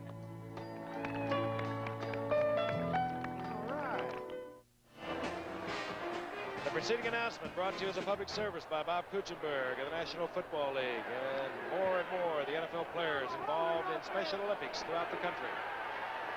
1:48 remaining in the half. The ball at the 28-yard line. 1st and 10, the Houston Oilers. Jerry Davis fumbling the football inside the 15-yard line. Pastorini getting the first down. Hands off to Earl Campbell, and Campbell explodes out over the 30, close to the 32 for a gain of 4. It'll be 2nd down and 6. Betters defensively for Miami, along with Steve Toll. Hurry up offense. 2nd and 6. Screen looking for Wilson. And Rusty Chambers on a nifty defensive play at the line of scrimmage. Oh, did he read that? So beautiful. Houston will have to use another timeout with 1:18 remaining in the first half. He did read it well, but it was like reading with a great big block print. It wasn't set up too well. They went off on a quick count, and you saw that line move in a hurry to go out there. So they gave him a lot of clues that they were going to have a screen into that right side. Kind of a strange second play to call in the huddle with a hurry-up offense. It really is, and the first one was one of your strange ones, too, in a way. I could see trying to hit a draw, but maybe that draw would be a better second play because they think you're going to throw. Go ahead and drop it down to Earl, let him go. But here we are second guessing, and that doesn't really work. 3rd down, knowing a big 7. They got to have one now. They're going to kick it away. And one of the considerations, one timeout remaining for the Oilers. Big consideration. Halftime highlights coming your way. We got some good ones this week. Howard, what you got? A lot of excitement. And again, we're showing, you're looking at Greasy right there. Well, we tried all of this. Give me something new, Coach. Yeah. Got a lot of the big plays in accordance with our new halftime pattern, Don. Good. And got some of the big games, including the Giants' sterling effort against Dallas. Campbell single setback. Ronnie Coleman, a good receiver in the slot. 3rd down, 6. Ball at the 32-yard line of the Oilers. Pastorini chased out of the pocket. Bocamper, who is a good defensive end. Well, almost as good there as he is a linebacker. He is big, awesome, and brutal. He is big, awesome, and brutal. Had a fun thing that time. I don't know whether you want to see it or not, but it was had a down lineman covering the back for a screen.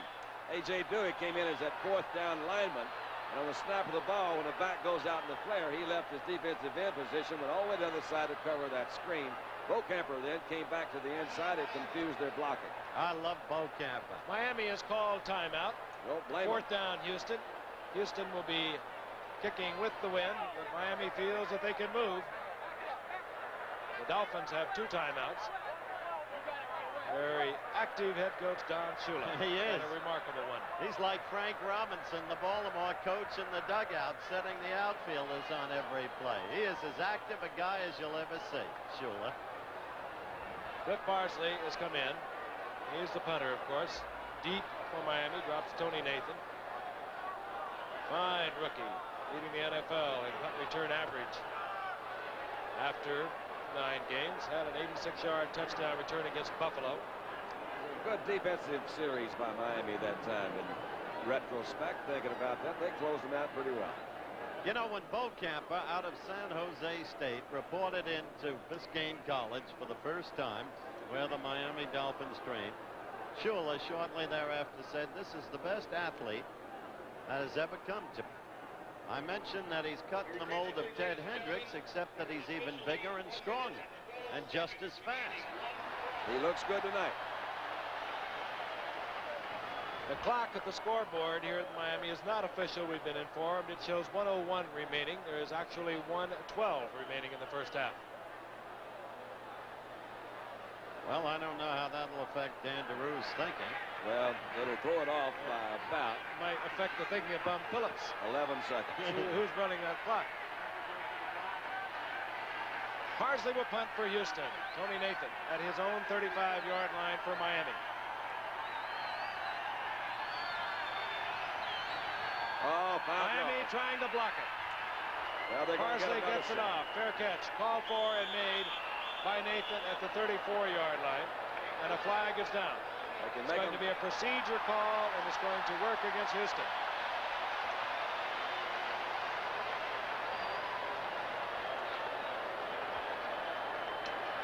So Miami will have another opportunity at either the run back or the block punt. Why don't you explain to the folks at home that that clock doesn't start, see, Frank? Now, how much time we have now? False start, offense. You know. I'm not messing with that clock. I was using it before. It is not official. And we'll pick it up from our talented members of our production unit. Well, of course, we don't want to go by that because we're just going to call this half off when we get tired. 4th down, Miami. It's 10 men again at the line of scrimmage. And timeout. Now, they want to change the football. I'm going to trickle David Carter. He says, Got all that stickum all over. That's what happens. Those running back gets their hand. They get their hands on that football with that stickum coming off his socks, and the center doesn't like it, the punter doesn't like it, and the quarterbacks hate it. Here they come. Parsley gets it off again. Nathan calls for the fair catch again, and he says, "Why did I do that?" He knows he's not going to get anyone back there blocking for him when they have a full-out rush on it, but he had a lot of room to at least attempt to run it back for a few yards. I would imagine, though, Shula told him to do that. When you're going to try to block it, he says, "Look, don't take any chances. Let's fair catch it. Get the ball. That clock stops on the fair catch. And we'll get it going again here." They got 65 yards. It's one of those plays that you can do it, but you better not make a mistake. That's right. It's like Danny White calling that pass on the punt the other night in Pittsburgh. It's a heck of an idea if it works. And if it doesn't? It's not a very good idea. It's a heck of a bad idea. That's right. Well, it's just one of those things that comes and goes. A pair of timeouts for Bob Greasy to work with. The ball inside the 35-yard line. Again, this game tied at 3. I've got movement over there by Kuchenberg. On the left side, Bob Kuchenberg, I believe. Or maybe Newman.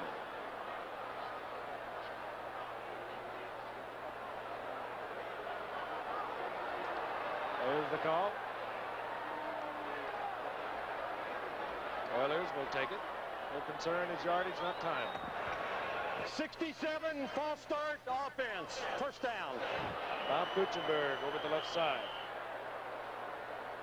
Playing a little bit hurt himself, Bob Kuchenberg. A very sore ankle. Didn't play on one leg, that guy. He would. Class on and off the field, Bob Kuchenberg. First down, 15. Greasy looking for Tony Nathan. Nathan upended as he gets to the 35-yard line. Ted Washington there defensively for Houston. And Miami now quickly with their hurry offense. 2 plays having been called in the huddle. Scoreboard clock indicates 45 seconds remaining in the half. That's approximately right. Greasy coming with the screen. Gary Davis. And we saw tripped up and a good open field tackle by Greg Bingham. Same thing that Houston did, Frank, on their hurry-up offense. Second down, they go to that little screen out there. Same results. Yeah. But I think now, since it's third down, they're trying to let this thing run out. They'll let it run down. Big offensive battle of a year ago has not materialized. I would have come up with it. Final seconds ticking off. Tony Nathan gets the handoff. And down he goes at midfield. It was Robert Brazil. It's academic. The half has ended. It's tied at 3. Stay with us. Halftime highlights coming your way in just a moment. Stanley makes saws to cut any job down to size. Cross-cut saws to cut across the grain. Rip saws to cut along the grain. Compass saws for odd shapes. Coping saws for curves. For precision cuts, back saws. For metal, back saws. Stanley saws are made with tough, tempered steel and selected hardwoods. Then packed in a protective sleeve packed with information. Stanley, we want to help you do things right. Buy any of these specially tagged saws and get up to a $1.50 rebate from Stanley. A good quarterback does his homework on and off the field. That's probably why the three of us are all drinking light beer from Miller. See, light's got a third less calories than the regular beer, and it's less filling. Plus, it tastes great. And you know it's important to have a command of facts like that. It's mental discipline, really. You're darn right. Because if you know every position, every option, every formation, you'll never get your signals crossed. Hey, that's my beer, Terry. Oh, no, this is... Yeah, no, wait a minute. Wait a minute. Light beer from Miller. Everything you always wanted in a beer, and I less. didn't peel my label. Tuesday on Three's Company, it's fun in the woods. How cozy. And games in the tent. Then Elaine's the prize when Louie and Alex battle it out to see who's King Cabby on Taxi. And Jennifer poses as a hardcore lady of the night to help Jonathan bait a killer on Heart to Heart. Tomorrow.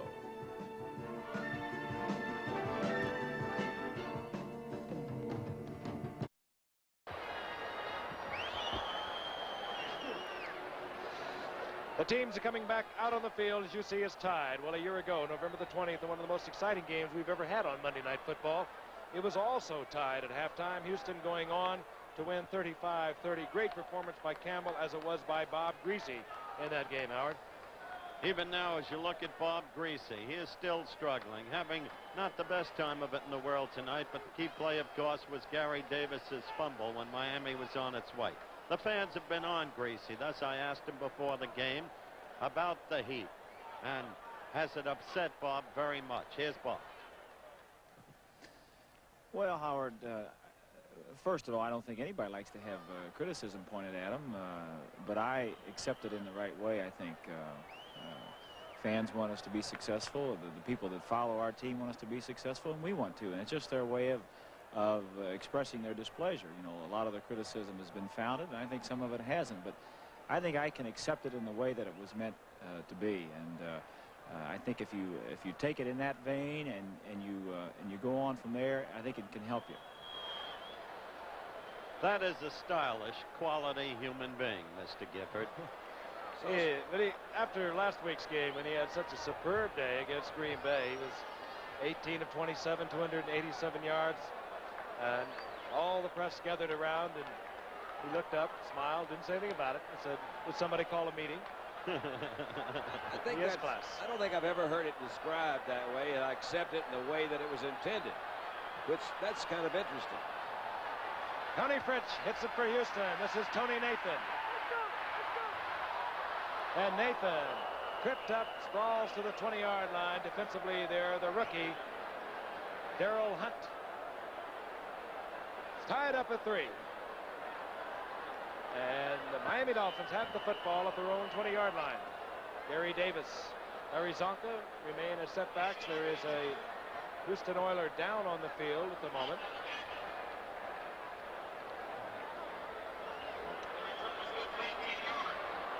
The Oiler down, I believe, is number 30. That's Kenny King. He's a rookie out of the University of Oklahoma. He's being treated there by the medical staff. And here is Darrell Hunt, a rookie also out of Oklahoma. Hitting a rookie out of Alabama. Wow. Basic football position. King has left the field. He looks to be all right, just shaken up. Miami has the football, 1st and 10, the ball at their own 20, working against the prevailing breeze. They had their option, of course, here in the second half. They chose to receive. Houston, of course, had the option, the goal they wished to defend. 5 receivers, Nat Moore, 89, Duriel Harris, 82. Gary Davis gets the call. Nifty bit of running as he finds a little bit of a gap and gets to the 25-yard line for a gain of 5, 2nd down and 5. Remember there by Ted Washington. Remember the key to the first half, moving against the wind. Greasy had them down to the 15. Davis fumble, turnover. Otherwise, it might have gone in against the wind, and you can't tell the impact that would have had against the Houston team. 2nd and 5. Harris split wide, top of your screen. Handoff, Gary Davis.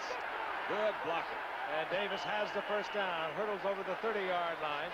Defensively, Darrell Hunt in there on the stop, along with J.C. Wilson. Look at that. Little baby's asleep, or the young one is asleep. You're right, Don. The blocking was great. Kuchenberg, 67. Ed Newman, 64 out in front. Looked like the old Green Bay attack. They just collapsed them on the inside. They had a good block on Andy Doris that time from the very beginning, and they weren't able to come back on the outside. Ted Washington got closed off a little bit too. Nat Moore left, Duriel Harris right. 1st and 10. The ball just over the 30-yard line. Zonka gets the call, finds a big hole. Running low, weighing about 235, 37 pounds. He generates a lot of force, and he gets a quick 8 yards. Another good example of Mike Current, the right tackle, number 71, just a straight fire out block, straight ahead on Andy Doris. Neutralized that line of scrimmage zone there and allowed a guy like Zonka to come right on through. You see right here off the right side, Little, number 66, firing out on the linebacker. There's Current and Little. You just take that one, the three-man line, that's where the three-man line gets hurt, because you don't have that other defensive tackle right in the middle. They can double team. Kuchenberg, by the way, is in at center. Luxo is playing left tackle. Gary Davis gets the call. He's close to a first down. Mark Denard got most of the first half at center. Bob Kuchenberg, who had worked with Denard and Langer, their all-pro center, was hurt last week. And we may see Kuchenberg moving around a great deal tonight. Now Denard comes in at center. Out comes Luxo. Kuchenberg, a very versatile athlete, moves back out to tackle. He's been in the Pro Bowl 5 times, I think. He did it mostly as a guard, and he did it last year as a tackle. Denard had his bell rung briefly. You mentioned Mike Curran, 71 on a prior play. Right. I want to meet a promise to Mike. At practice last night, he said, my mom's been in the hospital 2 months, Howard. It would mean a great deal to me if you three wished her well. Well, I would like to wish her well. So would I, and so would Frank. 1st and 10, the ball at the 41-yard line. Nat Moore, split to the left. Duriel Harris goes right. Tight end is 84, Bruce Hardy. Houston in their 3-4 defense. Play action by Greasy. Gets the time, looks for a receiver, a lot of coverage, and Gary Davis catches the football, and he also catches Robert Brazil. A gain of about a yard. That's the first real thing I've seen as we see a reminder that next Monday we're going to be in Dallas when the Philadelphia Eagles come to town. That was it's going to be a good ball game next week, by the way, too. As I said, the Eagles are tied for second, a couple games behind with Washington. Well, what were you saying first? Well, I don't know. I'm talking to Dennis right now. Now, I'll get back to you guys in a little bit. I was glad to see Greasy open it up. That was a little bit of wide open play. It was a first down situation, and I'll get back to it next Monday. Where will we be? We're going to be in Philadelphia or Dallas. 2nd down and 9. Gain of a yard on that completion by Greasy. Look out. And down goes Bob Greasy. Hustling in there was Ken Kennard, who comes in whenever Houston goes to their 4-3. It's a game of specialists, man. They'll bring them in from all over. You see now we got a guy over the center, and that's who he beats. That's our young rookie. Bless his heart. He says, wait a minute. Y'all didn't tell me about this. I didn't have that long to study the playbook. But they sent him in for that reason. He doesn't get any help. But he got it right over him, and a guy over the 2 guards is man for man, and he beat him. What they do, they bring in that 4th down lineman, overshift it. They still have a man over the nose of the center. Third down, a bunch, 21 to go. Got a little try to get a screen. Look out, Bob. Look out, Bob. Greasy fires, and it's complete to Nathan. And Nathan is dropped at the 38-yard line. Flag is down. Yep, that's right. They're calling the lineman down the field, I think, which was pointed out by one of the Houston defensive players. Who had a hold of one of the linemen downfield. He says, here he is, right here. I've got him. He's captured. You mentioned the age of specialization, the way they used Kennard on the play where he beat the kid, Denard. And as you look at Miami, I have to think back to those 72 and 73 Super Bowl teams, when, as Bill Wallace pointed out in a very good piece in the New York Times very recently, it was Bill Arnsparger as defensive coach who really, of the Dolphins then, who really started the age of specialization with the 53 defense, 53 being the number of Matheson. Ineligible man, number 64, downfield on the pass. Ed Newman downfield, and we found Bob Uecker finally. He's alive well here in Miami. You know what happens on that screen when you can't get it off? Those linemen, they don't know what's going on with that quarterback back there. Ed Newman, who was called for being downfield, didn't know what was happening. Greasy couldn't find a receiver. He took his 2 or 3 counts, turned upfield looking for somebody to block. As a result, Bob Greasy is surveying a 3rd down and 31 to go. Guriel Harris splits to the left. Greasy hands off. Tony Nathan. Nathan gets to the 21-yard line, and it'll be 4th down. I'll tell you, I haven't watched this Andy Doris play much, but again, he came back in, slowed the action down, allowed some of his teammates to come in and fill in for the last part. Nathan tried to make a move to the outside, nowhere to go. Well, after having started successfully using the run and getting up to around the 40, up to the 41, in fact, they're all the way back in their own 21. They got a kick against the wind. Houston will have good field position. And Ellender, as you can see, position at the 40-yard line. Not anticipating a long kick from Roberts. Roberts hangs it up. It doesn't turn over. Ellender has the time at the 43. And Ellender brought to the turf by Glenn Blackwood back at the 40-yard line. They'll mark it at the 41, and that is where Houston will have possession when we return in just a moment. Buick proudly announces some very fine cars and some very good thinking. This is the 1980 Buick LeSabre.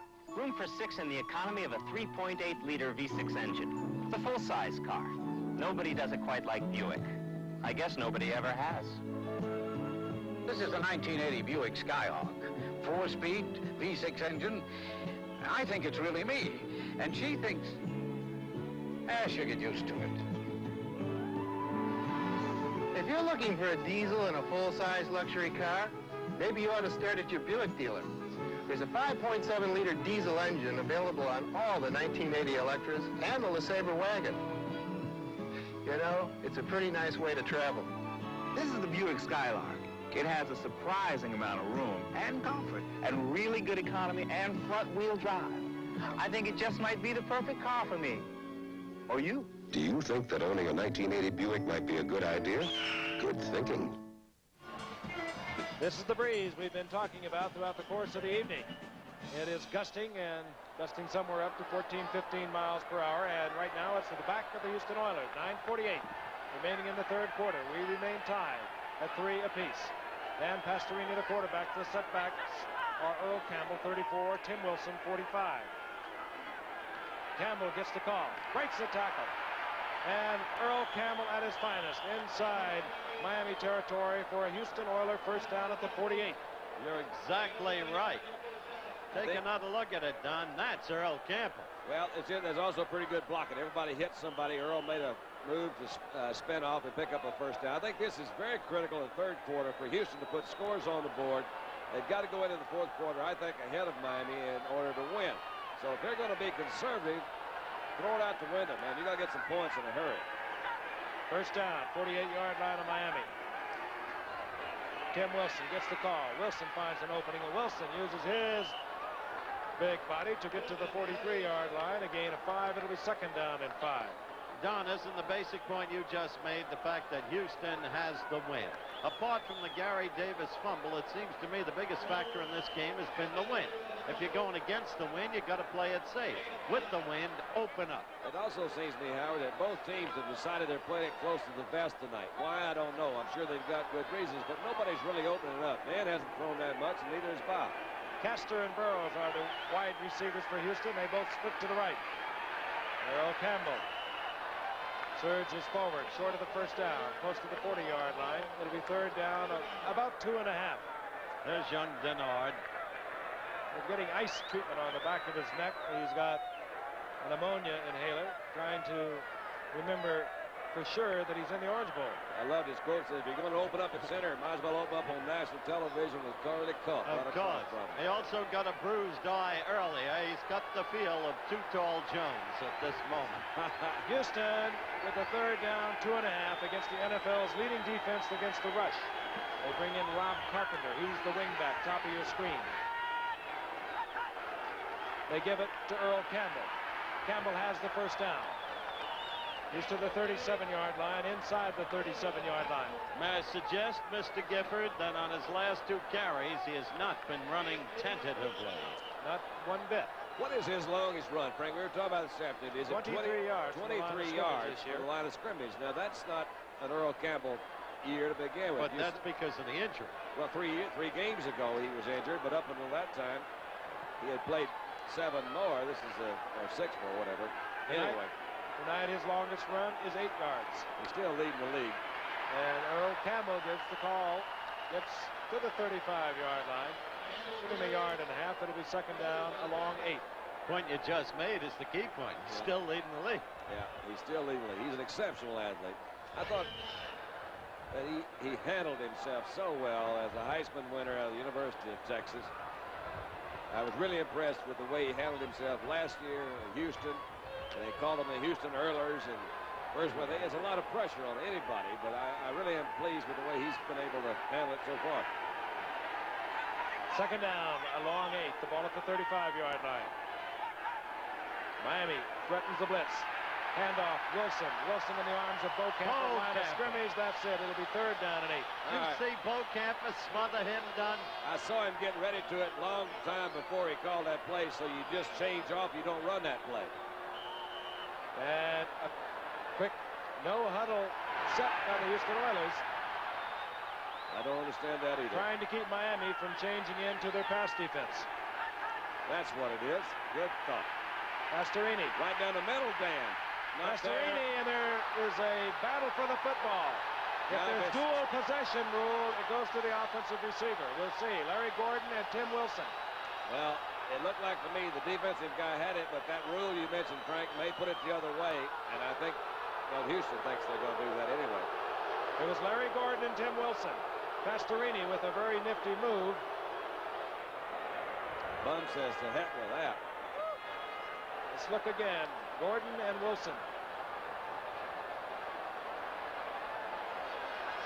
Well, Gordon had it. It was stolen back from him. That's that rule, Frank. There's tie, you go to the offensive guy. That's how it is ruled.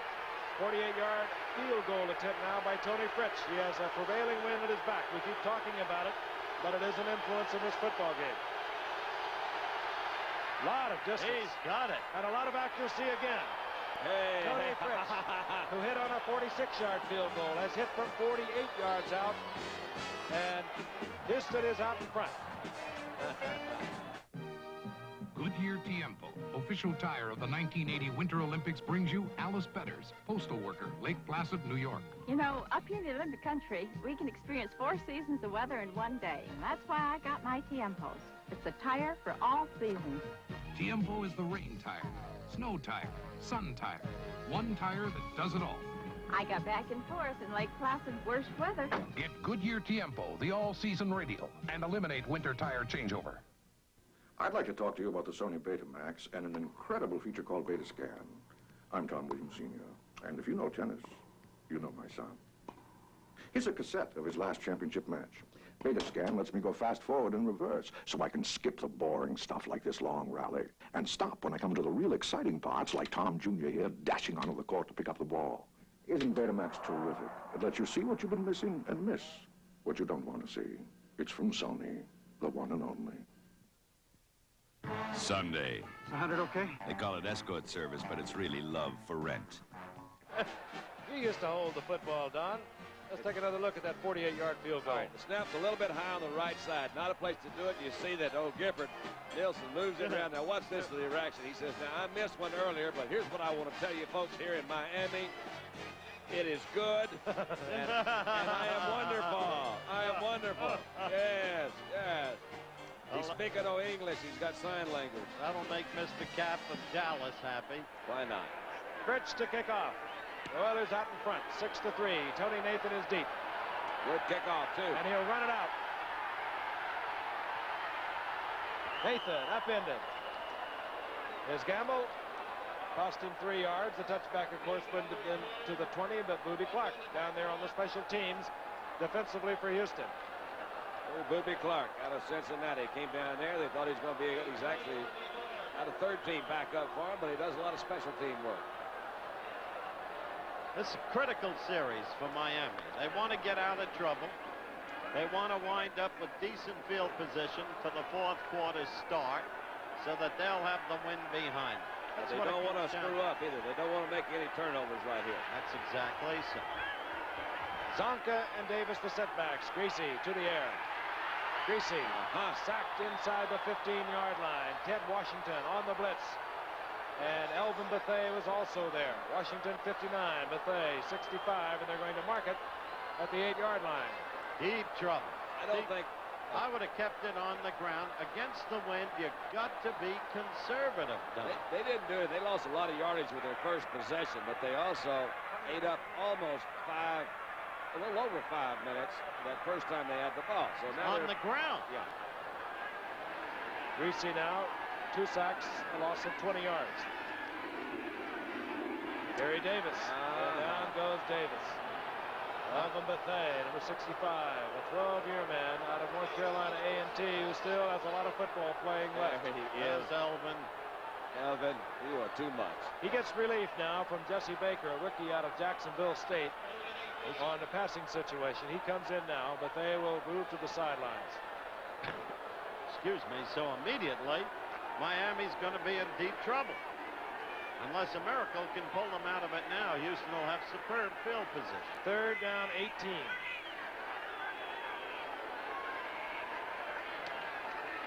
Gary Davis. Turns it to the inside. Gets back close to the original line of scrimmage, but really was working on the clock. It says 3:35, and it's ticking away here in the 3rd quarter. Great Bingham in on the stop there defensively for the Oilers.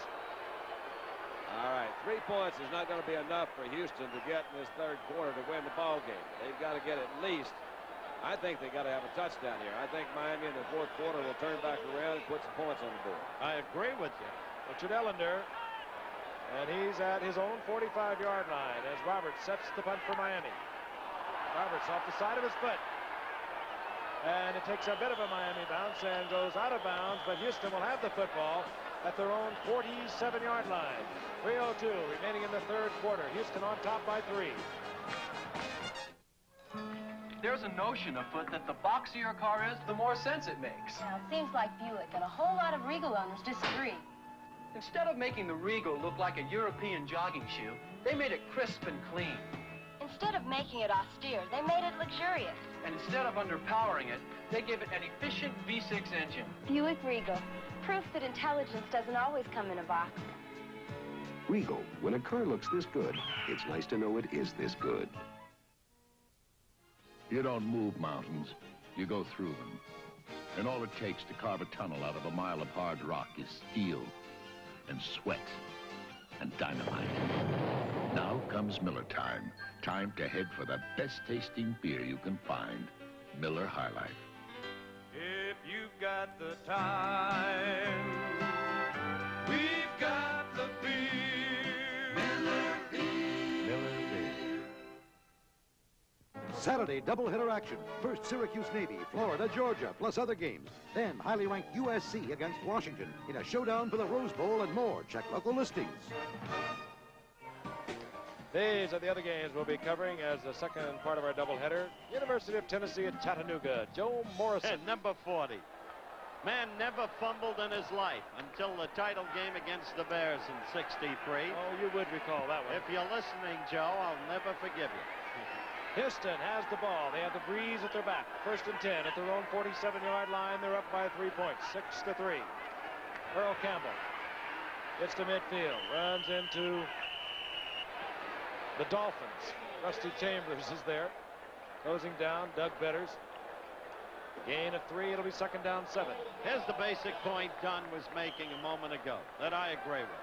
Houston, if they don't score now, especially score a touchdown with the wind behind them, Miami figures with the wind behind them finally to untrack it and perhaps capture the ball.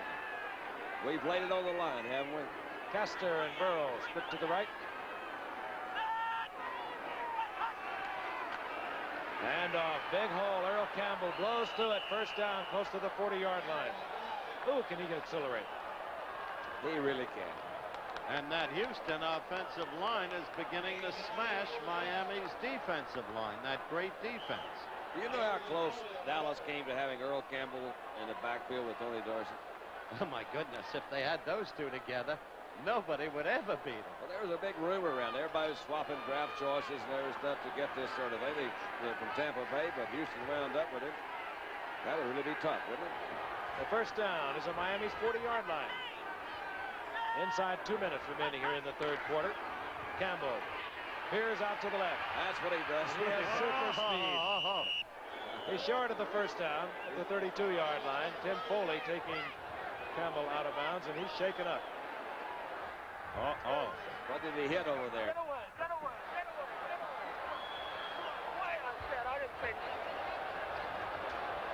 Now that could be bad. This could be deep trouble. Brings back memories of the old Bubba Smith accident running into the chains. The lineman. I testified in that case. Well, I testified for Bubba. He lost the case. What if that had anything to do with it? Good thing he didn't have a parking ticket. Here's what he did really well, because right here is pretty well blocked up, and nobody really had a hand on him. He bumped out to the outside. You see Small coming over number 48. I want to tell you, that Foley is really hit all night. Short of the 1st down by about 1.5 yards. 292. That's a quick trap. 240. Well, he changed it again. Make up your mind. Well, if he snaps it on 2, it's the automatic. That's what it was. Wilson gets the 1st down to the 25-yard line. It's taken there by Bocamper. He tried to hit that open hole. He had a guy over the center, linebacker to the outside. Right up the middle, right over that guard. Time ticking away here in the 3rd quarter. 1:15, clock moving. Houston out in front of the Dolphins, 6-3. The Oilers need a win tonight to stay 1 game behind Pittsburgh. Central Division AFC tied with Cleveland. Miami needs theirs to stay even with New England AFC East. On 1st down, Castorini tries to split the zone to Rich Castor, incomplete. Well, he had a really nice shot and hitting his backup tight end, Conrad Rucker, number 87, who'd just gone out there and uncovered about that middle zone. Could have picked him up a 1st down. Think what he does to linebackers when he hits that line, that yardstick just like that. He bent it. That could be very dangerous. In Bubba's case, it bent Bubba. By the way, Conrad Rucker, whom Don mentioned a moment ago, is in there because Mike Barber suffered a severely sprained knee in the 1st quarter. Earl Campbell, single setback, 2nd down 10. Mike Renfro, 82, top of your screen. Handoff Campbell. Betters tries to hold on, but Campbell lunges forward. That was amazing. Gets to the 22, gain of 3. I would say there's not more than 3 backs in the National Football League right now that could have made 3 yards in that situation. Only other one I can think of is Franco Harris. Well, there's just no place to go. They're trying to run a trap. You see the guard. Well, he actually did do it pretty good, just a stalemate there, but Campbell's going right on the cross, moving it out of there. Good close down by Doug Betters. Here we go, Frank. 4 down linemen for Miami. 3rd down 7. Miami thinking pass. Pastorini changing off.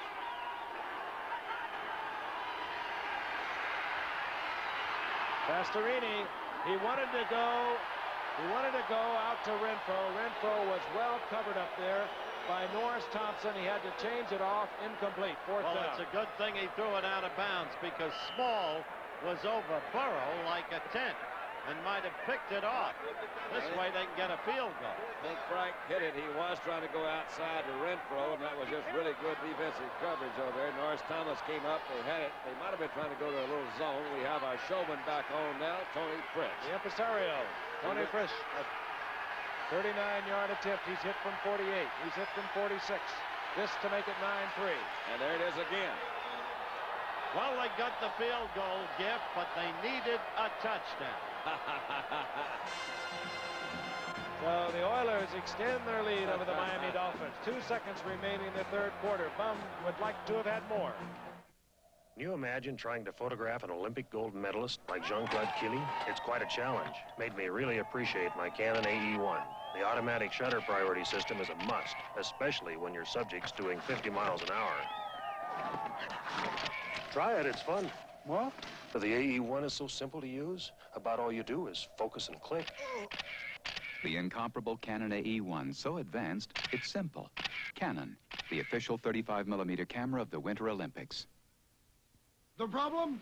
United States Steel wanted any service rep in any district sales office to be able to check the status of a customer's order, on the spot and in detail.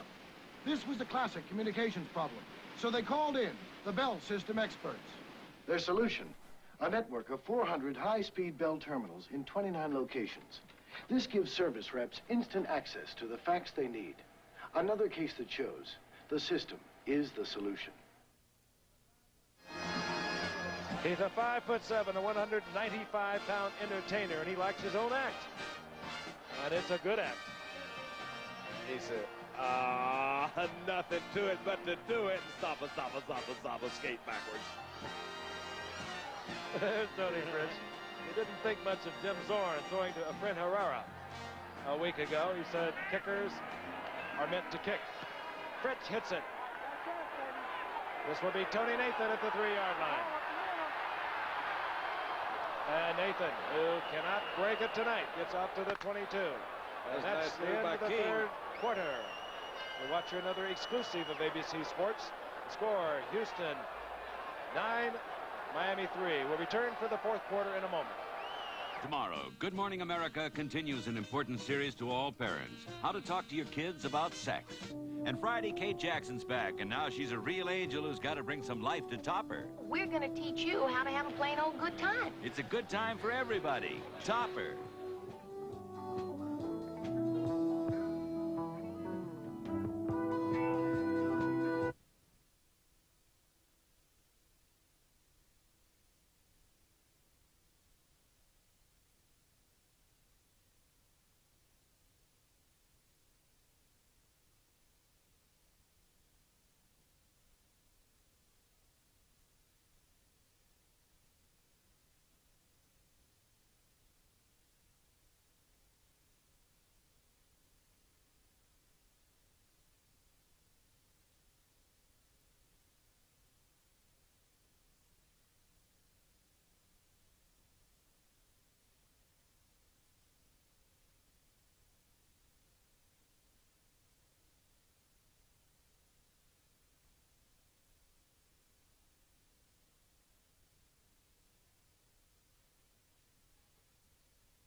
We begin the fourth quarter. The Oilers over the Dolphins 9-3. An important game for both of these ball clubs. It's been played very close to the vest. Miami now down by 6 points. Bob Greasy has a prevailing breeze behind him. He has gifted wide receivers in Nat Moore, Dorial Harris coming off a great game against Green Bay with 10 receptions a week ago. One would anticipate that Bob Greasy will put the ball in the air, but he goes with Gary Davis on 1st and 10. And Davis with a nice run moves out to about the 29-yard line, a gain of 7. It'll be 2nd down 3. Sticking as close as he could to Larry Little that time. They had that one set up well. The defense didn't close that thing in, didn't turn it around, let him get outside. This is, as has so often been said, the situation you love. 2nd and 2. Can play around. Mark Denard remains at center, facing Curly Cope in most of the action. Greasy. Nat Moore is open. It's complete. And Nat Moore at the 40-yard line of the Oilers has a 1st and 10. That's why you love a 2nd and 2 as an old quarterback, Don. I like it. Now, you're going to see really good protection. He had time to sit back and throw it. There was nobody back there. Nat went to the inside. I don't know what happened right there. Came back and cut it. All right. We said, Howard, they need to score at least a touchdown that 3rd quarter. They didn't. They did get 2 field goals. Nat Moore's wide open to the outside. Very heady quarterback, Bob Greasy, against the breeze. He used his running backs as receivers.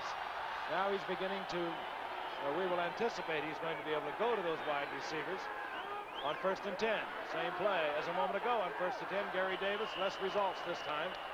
Pickup of a yard. It'll be 2nd down and 9. Less results because Larry Little, the elder statesman, said last night when I asked him how he was, how could I be? I'm a year older. Missed his block.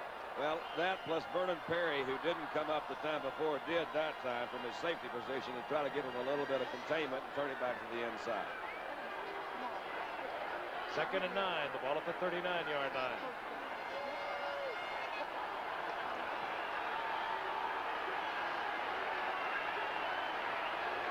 Nat Moore put to the left. Duriel Harris is at the top of your screen. Good pass blocking. And Tony Nathan doesn't hold on. That hurt him a lot because he had him some yardage. That hurt him a lot because they've got 3rd and long. Well, he's working on it. Robert Brazil, number 52, comes out to go with him. But you see Nathan picks up a step on him right there. The ball's well thrown. Right in. Tony's trying to make his move before he catches the ball. But as somebody said, you want to lose with a guy who has some imagination. He had visions of himself. I wonder what Bear Bryant would have said a year ago had he dropped that one. He'd have said it very slowly. Says, Tony, you come over here and sit by me for a while. 3rd and 9. Even in practice, it said from the tower. 3 wide receivers. Cephalo is in there. Nat Moore and Cephalo are split to the right. Duriel Harris, bottom of your screen. Watch it. And the whistle blows, so Bob Greasy will not get a free one. The contact was made by the Houston Oilers. That's a big break right there for the Dolphins. It'll still leave them in a passing down. Kennard got so excited because the last time he was in there, he was able to use that move and get by the young center. Got a little bit too anxious that time. Ken Kennard, who comes in on the 4-man, 4-down lineman for Houston, looked to be offside. See the way he's been throwing to his backs all night, as Frank suggested. The time has come, the Walrus said, to throw to your receivers. What about cabbages and kings involved in that, too, isn't it? It's been a long time since you've come up with things like that. Yes, I know. Nice to have you back. Where have you been? Cephalo and Moore again go right. Harris is to the left. 3rd down, 4. Tony Nathan, Gary Davis, setbacks for Miami. Another flag, and I think this time Cephalo. Oh, no. I believe the penalty would go against Miami. In any event, Cephalo appeared as if he jumped the count. Gary really Davis, did. intended receiver, dropped the ball. No question, Frank. They'll probably decline the penalty now, but no question that Cephalo jumped the gun. Motion against Miami. There it was. Cephalo, top of your screen, in motion. Discussion being made down on the field. Here's the call. Illegal motion, number 81, declined. You know, I think he was offside because he looked down the line. There was a Houston linebacker that also jumped up to try to pull that offense offside, and I think it worked on Cephalo that time. And out comes the field goal unit. Uwe von Schaumann, a rookie out of Oklahoma. He's got a big foot and a big leg. He's going to have to get him a nickname, or he's not going to get, Uwe von Schaumann is not going to go too much. 51-yard attempt can easily be reached. He got it. He got it. Good. See what I mean? All right. The Dolphins pull 3 points closer. They're down by 3 with 12:26 remaining in the football game. Lou here just loves tearing down engines. Right, Lou? That's right. A big engine overhaul can cost maybe $800. Right, Lou? That's right. A Fram oil filter about $6. But if you look after your car right, including changing the oil and putting in a new Fram filter when you're supposed to, Lou and your engine may never meet. But the choice is yours. You can pay me now or pay Lou later. Right, Lou? Lou? That's right.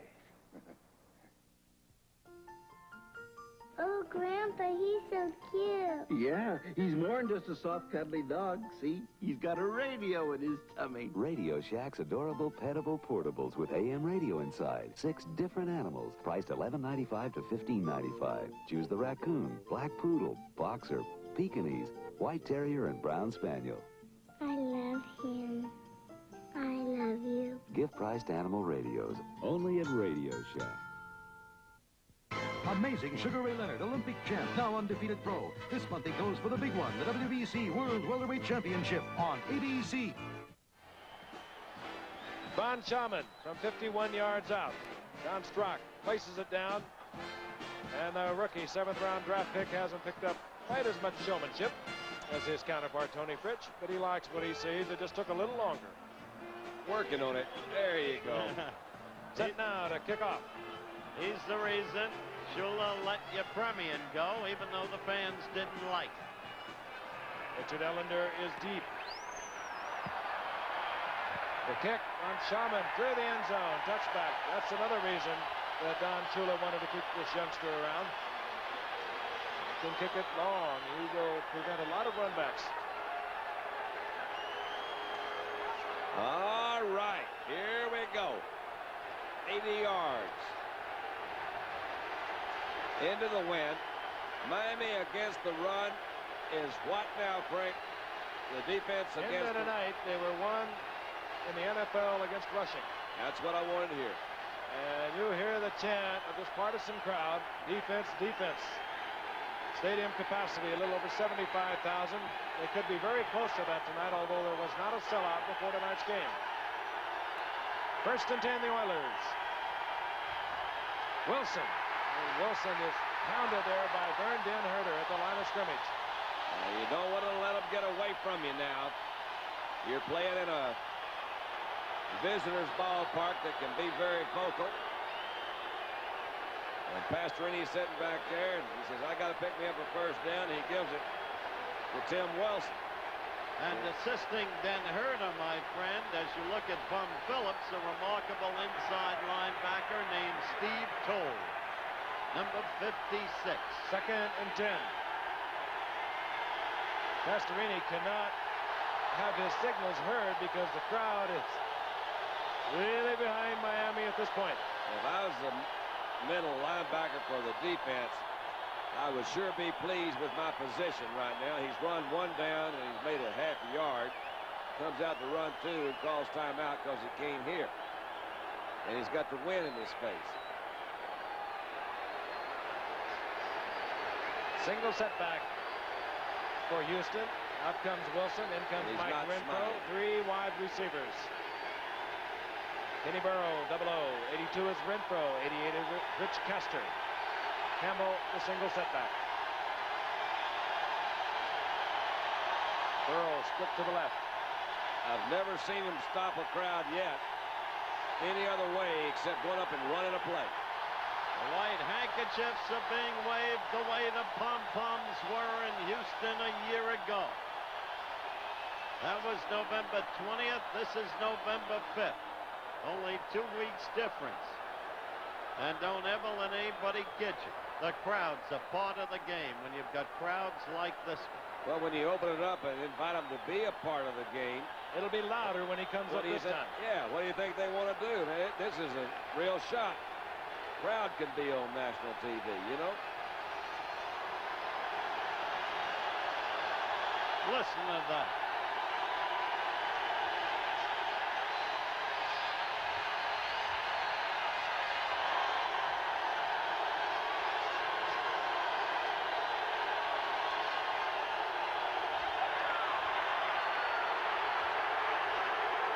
There'll be only one way to end it, and that is run a play. There's not the one guy can do it. It's number 7. And I'm going to get upset with him if he doesn't go up there and run a ball, man. You'll be into that area of what they call prima donna. Go up there and run a play. There's someone who'll never be a prima donna. I love that guy. He ain't no prima donna. I'm not talking about him. I'm talking about the guy supposed to get it going out there. He's got himself a new hat. It's hard to tell with Bum. They all look creased just right. Well, that's a new one.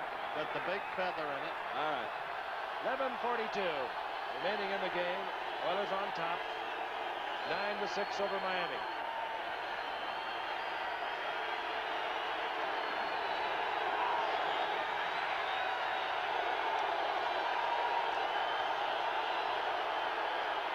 There's Campbell. He is smashed, and this will bring even more noise from the crowd. Rather fine defensive play. Baumauer this time. Gain of 1.5 yards. It'll be 3rd and long. Call it 3rd and 8. When you recognize the crowd from an offensive point of view in a visiting town, you're inviting more than 11 people to play defense. Now Bob Baumauer is trying to quiet the crowd, as are some of the other Miami Dolphins. And they are a little less vocal. 3rd and 8. Pastorini back. Burned in, Herter there first. Not surprising. This is why we said Houston had to get a touchdown. You want to see the white handkerchiefs. There they are. The way the pom-poms were a year ago. Miami will have great field position, or figures to, with the wind behind them. Cliff Parsley to punt for Houston. Tony Nathan drops for Miami. There he is, just about his own 40-yard line.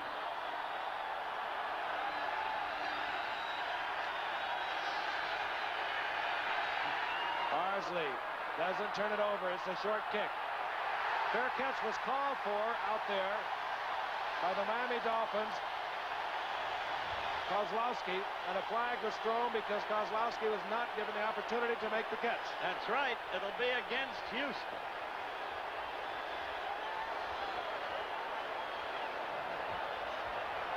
Turn out the lights. The party's over. They say that all good things must end. Call it the night. Mike Kozlowski had called for a fair catch on a short kick. The man running down for Houston, we could not pick up. I believe it would have been Carter Hartwig. I don't think he believed the ball could be kicked that short. And he collided with Kozlowski.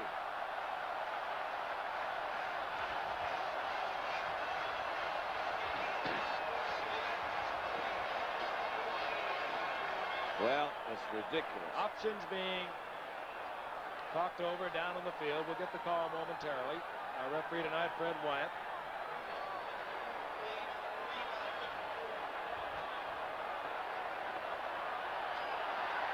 Walked off against Houston.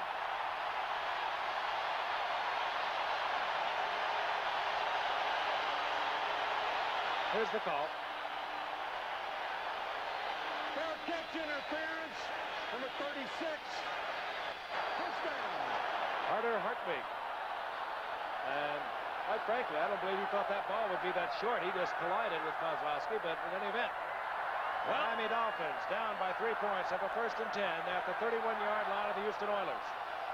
The least they figure to get out of it is a tying field goal with still the wind at their backs. The wind, the biggest factor in the game. Gary Davis. And Davis hurdles over the 30-yard line. Good defensive play coming up there. J.C. Wilson. Flag is down. Wilson took on Zonka and tripped up Gary Davis. That was a really good defensive play, Frank. He came in from that corner, holding. Let's even this thing up. Holding against the Dolphins. Well, you talk about a critical mistake. Ron Sharman getting ready, but here's the call. Holding. 57 offense. Bob Kuchenberg holding for the Dolphins. Oh, you don't expect a veteran like Kuchenberg. Look at the differential in that stat. You don't expect a veteran like Kuchenberg to make that kind of mistake at that point, Don. Well, it certainly surprised me. Matt Moore out to the right.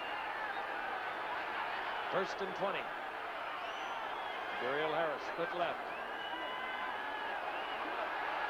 Greasy once more. Battle for the football is picked off in the end zone by Houston. I can't believe that. Coming up with it. Vernon Perry out of Jackson State, the 3-year Canadian Football League star who joined the Houston Oilers this year. All right, Vernon. Big turnaround for the Houston Oilers. They'll have the ball at the 20-yard line when we return to the Orange Bowl in a moment. For centuries, man thought he had to incorporate all the colors in the sun's spectrum to create light. Recently, Westinghouse scientists made a dramatic discovery.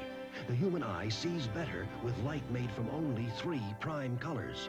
Introducing Ultralume Prime Color Lamps from Westinghouse. Ultralume makes colors appear richer, makes textures and fine details seem clearer than ever before. Looking at things in a different light keeps Westinghouse a powerful part of your life. Buick introduces the 1980s Century sedan, our little limousine, a brand new Century filled with room, comfort, and elegance, powered by a responsive and efficient 3.8-liter V6 engine. A Century which by all appearances looks as though it should cost a small fortune, but which in truth does not. Where to, folks? Home, Jimmy. Right, Mom. Buick's new Century sedan, our little limousine. Nat Moore is the receiver a moment ago. Vernon Perry is the defender. There he is. It's a zone. Wilson Dacey lets him go by. Perry picks him up and is in beautiful position. Up he goes. Interception. And Houston gets out of trouble. And just a terrible sequence by Miami. How can you throw into a zone? Easily, I guess. 1st and 10. The ball at the 20 following the touchback. Campbell gets the call. Looks for an opening on the left side. He gets 3-4 yards. It'll be 2nd down and 6. What you just saw was a pair of mistakes almost beyond belief for so skilled and so magnificently coached a team as Miami. First, the holding call on Kuchenberg. Second, and John Madden would be the first to tell you this, you don't try to get it all back at once. With the wind behind them, all they had to do was chew out some smaller yards. Field goal. No, Houston has the football. Ball marked inside the 24-yard line. 2nd down, 7 captured. Readjusting to the tight end position. Campbell gets the call, and Campbell out over the 25-yard line, close to the 28-yard line. It'll be 3rd down and about 2.5. Big play for Houston, trying to maneuver for position so that if they have to give up the football, Miami won't have the great field position. Steve Toll back in the lineup defensively now for Miami. Greasy looking over his game plan on the clipboard. After that, I'd take a look at it myself. 3rd down, 2.5. The ball at the 27-yard line. Big play for the Oilers. They give it to the big man. He's short. Flags are down.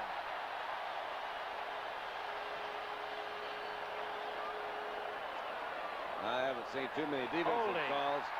It'll go against the Oilers. That'll bring up 4th down.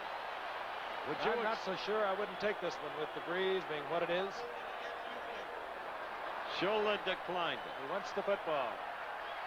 Well, there's no reason to give him another shot at picking it up, no matter how far they have to go. He knows now they're going to punt, so he can definitely get the ball back. I'm not so sure. And he also knows against that wind that Cliff Parsley can't kick the ball. He's been kicking short all night. And deep goes Tony Nathan, a dangerous return man, leading the league after 9 games with over 15 yards per return. A real credit to Miami's defense that time against the run. They took 3 big charges and held them. Parsley, end over end. Nathan picks it up. And is dropped in his tracks at the 37-yard line. Still good field position, however, from the Miami Dolphins with 8:20 remaining in the fourth quarter. We'll be returning in a moment. When you break horses for a living and you do it wrong, they can break you first. But when you do it right, you can turn a terrified animal into a horse a man can count on. And now comes Miller time. Time to head for the best tasting beer you can find. Miller High Life. If you've got the time, if you've got the time, we've got the beer, Miller Beer. I'm Cheryl Teague. I feel at home in front of the camera. But behind the camera, I don't know the difference between a lens opening and a Broadway opening. So I rely on my Olympus OM10. My trusty OM10 gets great shots automatically. My OM10 has the smart little red light that tells me when it's okay to shoot. Oh, it's okay to shoot. Hold it, fellas.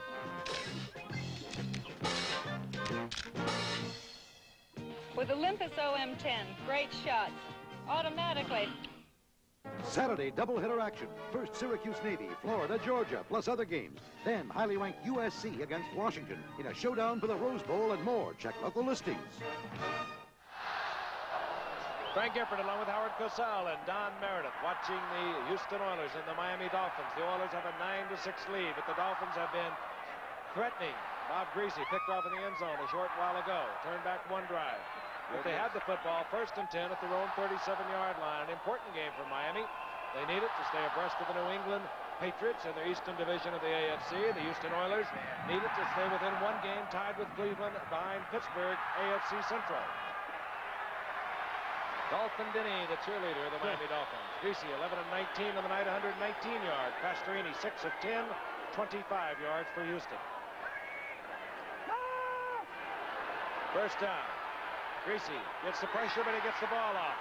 Complete, Gary Davis. Davis with some nifty running inside Houston Oilers territory, close to the 48. Yeah, this time you'll see it called a little differently. You won't see the going for the big bomb against the zone the way they tried it the last time. Greasy gets away from the blitz on the part of Robert Brazil. And Mark Denard got some help from Larry Little that time on Curly Cup. Had some time to throw. And Gary Davis, good balance, picked up the first. Indeed it was. Bouncing off defensive back Greg Stemry. Davis, 7 receptions on the night, 51 yards. First down, Miami. Fumble. Gary Davis bobbles the ball, and it's Robert Brazil, I believe. Yes. Gary Davis with another costly fumble. Things have a way of running in a pattern. Gary Davis's second key turnover. Last year they had a back named Leroy Harris, and the key to Houston's victory, as you look at a forlorn Gary Davis, the key to Houston's playoff victory, Miami had been marching toward what appeared to be a certain touchdown. Let's look at it again.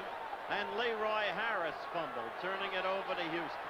This is the second time. That was Curly Colt stripping the ball, and Robert Brazil was there. First down, Houston, midfield, 7:27 remaining in the game. Campbell just powers his way, strictly on his own. Close to the 45-yard line. Gain of 4, 2nd and 6. Happy man, Bob Brazil. I'll tell you, he is some football player. Since he came up 5 years ago out of Jackson State, he has been fun to watch. He's terrific. In the meantime, end of story, Leroy Harris is with the Philadelphia Eagles. How do you like that? The whole story right there. The turnovers.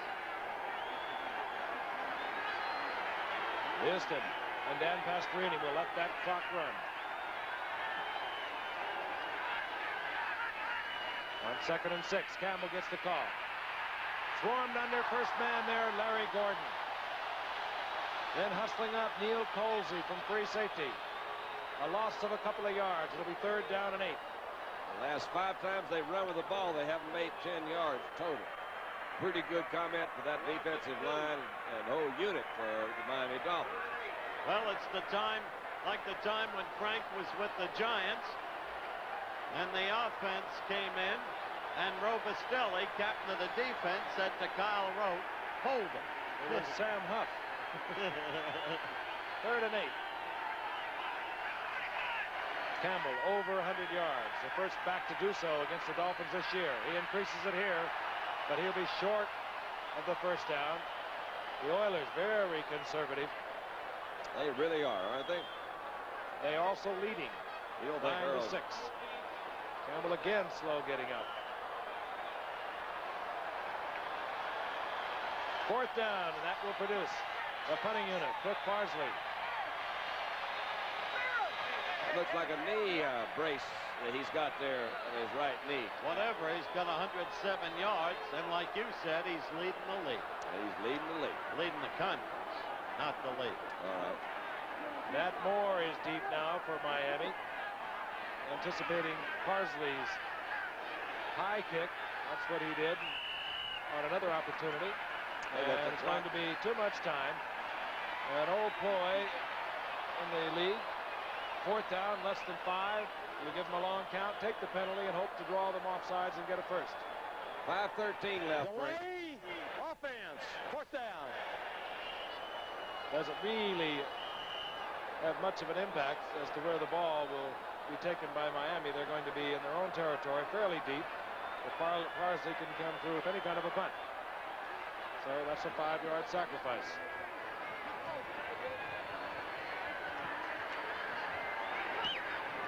Parsley hangs it high. Fair catch called for and made by Nat Moore.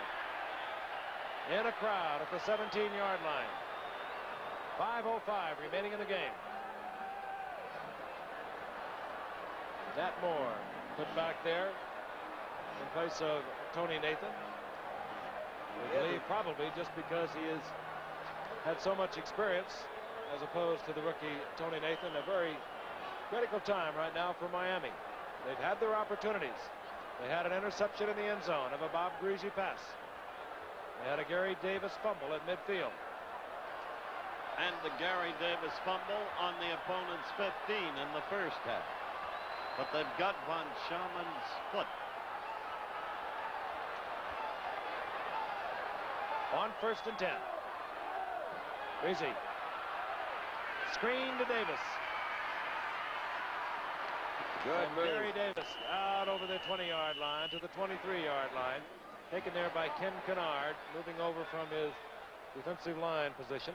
Brazil was in good position that time, and yet he was blocked, got up from one block, slowed Davis down a little, but not enough to make the tackle.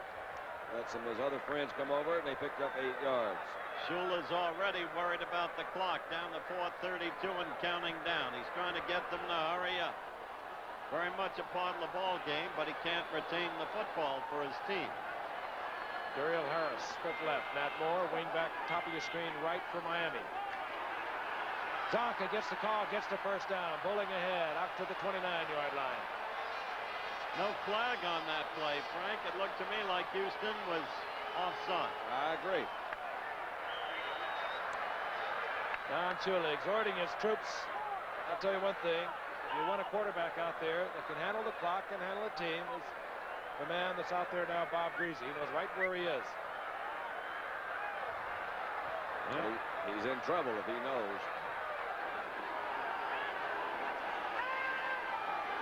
On 1st down. Gary Davis does not hold on, incomplete. Smacked there by Greg Stemrick. It'll be 2nd down and 10. And a pair of 27s colliding, Stemrick and Gary Davis. You like Stemrick, don't you, Howard? He hits. You just saw an example of it. I think he's really, regardless of number of interceptions, the best defensive back they got. Mike Reinfeldt leads the NFL in interceptions. But they have been getting a lot of pressure from that blitzing core of linebackers, and they're down 3 men. Now they set up in a 4-3. 3:38 remaining in the game. 2nd down and 10. That's twice. These offside. Flags are down, and Greasy goes down. Well, that offside penalty is going to hurt him. Looked like Curly Culp was just a little anxious in the middle. It looked that way from here. Let's see if there was inducement. Nope. Big break for Miami. And Greasy had been sacked inside his 20-yard line. Watch 78. You just see the 8 right over the center. There's Curly Pope. Yeah, he's in there. 15-yard difference on that little play. Number 78, offense. A 15-yard turnover. You're exactly right.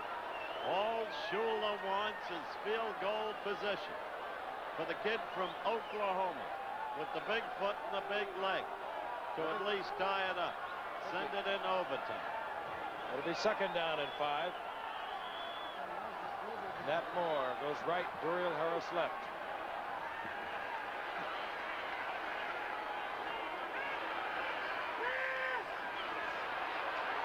Boy, they picked them up. Going for Duriel Harris. A flag is down, and I believe that Greg Stemrick bumped Duriel Harris beyond the 5-yard zone. He absolutely did. There can be no question about it. Well, I think there might be a question, but I'd like to see it.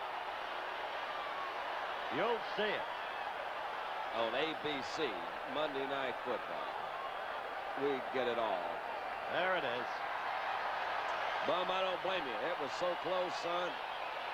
Bum lost his hat. I don't blame him. There goes the new hat. He's coming up saying, Coach, look, it's all right. Call against Stemrick. Working against Duriel Harris. There was single coverage. Let's take a look at it now. Stemrick cannot touch him after he goes 5 yards downfield. All right. Now, who ran into who? Who against whom? Yeah, well, whom against whom is right. I'm saying he's looking for one, folks. He's looking for one there. Cannot impede his movement downfield. You be the judge of it. Well, okay. On 1st and 10. Greasy firing incomplete, almost picked off by Reinfeldt. Bad throw. He had Duriel Harris cutting across the middle. Could have had them in solid field goal position.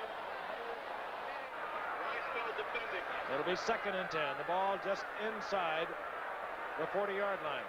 As John's new friend, Uwe. Uwe, it's not Uwe, it's E-U-W-E. How you pronounce it? It's Uwe. See there? Uwe.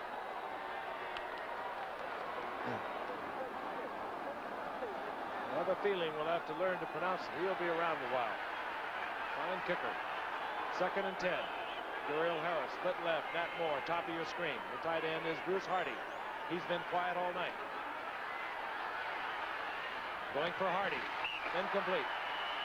All right, now, they had 3 receivers over there in about an 8-yard radius. Bob, what happened? He didn't like it either. Somebody went the wrong way. You don't have them all over there, I don't think.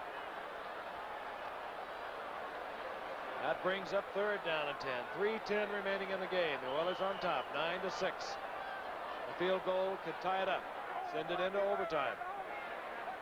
The Oilers have gone to that 4-man defensive front 4 these last series of downs. They do it on the pass. They bring Kennard in. And they get a good rush. And they bring in number 75, Jesse Baker. There he is, bottom of your screen, defensive end.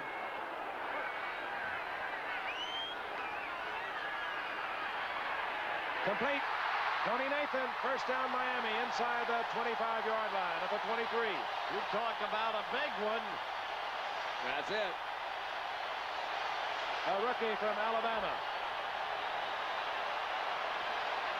Well, the 4 big guys didn't put any rush on him. You see that offensive line come through one more time. Beautifully thrown ball across the middle to Tony Nathan. Now you don't want to panic here. You got 2:39 left, counting down. You're in good field goal position. You don't have to throw every down. Not anymore. Absolutely. You got all your timeouts left. I think that Bob Greasy is well aware of the situation.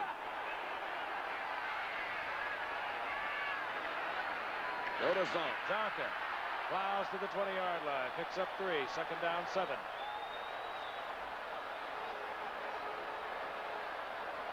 And an overtime flip of the coin could be very critical. The wind being such a factor here tonight. And the offensive movements. And we're approaching the 2-minute warning. Bob Greasy has already started to move over to the Dolphin bench. There it is. 2 minutes remaining in the fourth quarter or the game? We'll find out in a moment. Goodyear Tiempo, official tire of the 1980 Winter Olympics, brings you Art Devlin, Vice President, Lake Placid Olympic Committee. If you're coming up here for the Olympics, let me tell you, with our crazy weather, it's no picnic driving here any season. That's why I drive on Tiempos. Tiempo is the rain tire, snow tire, sun tire. One tire that does it all. That Tiempo is one great tire, I'll tell you that. Get Goodyear Tiempo, the all-season radial, and eliminate winter tire changeover. I'm Frank Schroeder. If you're like me, this is the only kind of running you want to do on a business trip. That's why you should stay at a Hilton, because Hilton can put you within walking distance of almost every business, financial, and entertainment center in the country. Good morning, Mr. Shorter. Good morning, Mr. Shorter. So when it's time to get down to business, why run when you can walk? There's no place like Hilton. Turnovers have been the story thus far tonight. 3 by Miami. But Miami still threatening. 2 minutes remaining. They have the football. Second down and 7. The ball at the 20-yard line with 2 minutes remaining. And the other story, Giffer, the win. It seems like as you look at Bum and his back, and thank goodness he's got the ribbon back on his new hat. But they're at the 20, and the part of the field they're on is where the whole game has been played, except for 1 point in the first half when Miami marched against the wind, and Gary Davis fumbled it away on the Houston 15. But the wind, the key fact. Second and 7, the wind now at the back of Bob Greasy.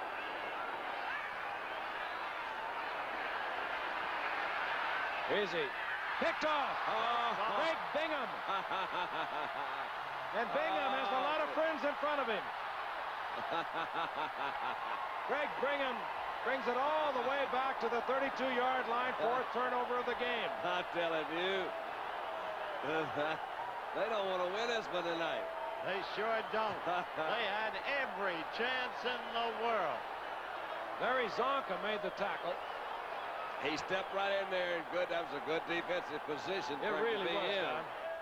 He played it perfect. He was not pressured that much, Frank. You'll see Kuchenberg starts at center there again. He's replaced our rookie. He had time to throw.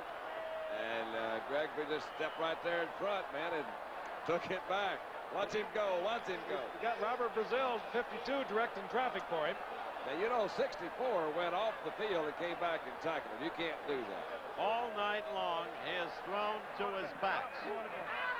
There's Bingham, who's the momentary hero and maybe the ultimate one. First down call. Earl Campbell, right side. His job, get the first down, work on the clock, which indicates 1:40 and moving. Timeout called by Miami. That leaves them with 2 timeouts. Gain of 2 by Earl Campbell. When we come back, Houston will have a second down and 8, 1:37 remaining. You know, without changing its character as a fine 6-passenger automobile, Buick did some very logical things to its new LeSabre. Compared with last year's, it's not only lighter, but these tires are designed to roll freer. It's more efficient aerodynamically. Under the hood, an economical V6 engine. I really am impressed with the logic, but frankly, I'm nuts about the looks. Buick LeSabre. The more logical we made it, the better looking it got. When it's your vacation and you fly there for less. That's Transamerica Airlines. That's Transamerica. When you can get more life insurance than you thought you could afford. That's Occidental Life. That's Transamerica. When you rent a car and get the feeling that you're number one. That's Budget Rent-A-Car. There are many companies in the Transamerica family, and they all stand for just one thing. First-rate service at a fair price. That's Transamerica. Greg Bingham, who has just picked off a Bob Greasy pass, returned it all the way back to the 32-yard line of the Miami Dolphins. Look at that. I don't understand this league anymore. It's not like a Shula team. I saw Bartkowski give it away last Monday. Here's Earl Campbell on second down and 8. And Campbell driving up close to a first down. I believe just a little short. Rusty Chambers over there on the stop. Bob Greasy. You look at that. 2 interceptions on the night. Frank, you look at that great professional through all the years. He's in easy field goal range. Yeah, the other players are professionals also, though. I understand, but I'm talking about play selection. Why throw the ball? How many times when George Allen was coaching did you hear him say, don't give it away? He's not coaching anymore, though, is he? He may be back. Oh, I see. Well, those ifs and buts with candy and nuts, we would have a Merry Christmas. We've talked about that before. I thought there was a good block that last time, as a matter of fact, by Rich Casper, who was out there in front, neutralizing his man to allow Earl Campbell to get so close to a first down, we may even have to measure. But we probably Miami has used another timeout. They're down to 1:27 on the clock. Houston without a turnover tonight. Miami has 4. Well, the way it looks now, New England will be alone in the AFC East. A game ahead of Miami, 2 ahead of the Jets, who suddenly loom with playoff hopes. Pastorini, as you see, 6 of 10, 25 yards. His big weapon has been Miami. That's true. Absolutely true.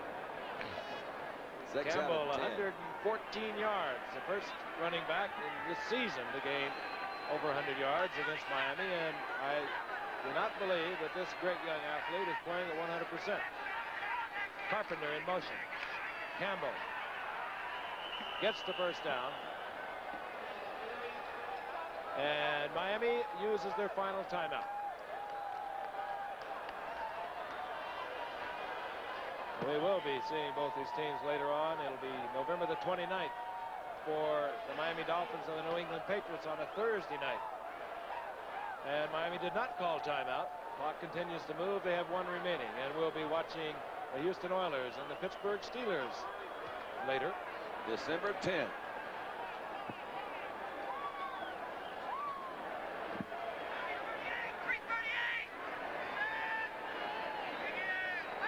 First down call. Campbell rolling ahead, holding on to the football. That's his job. Rusty Chambers in on the stop, and Miami uses their final timeout. 36 seconds.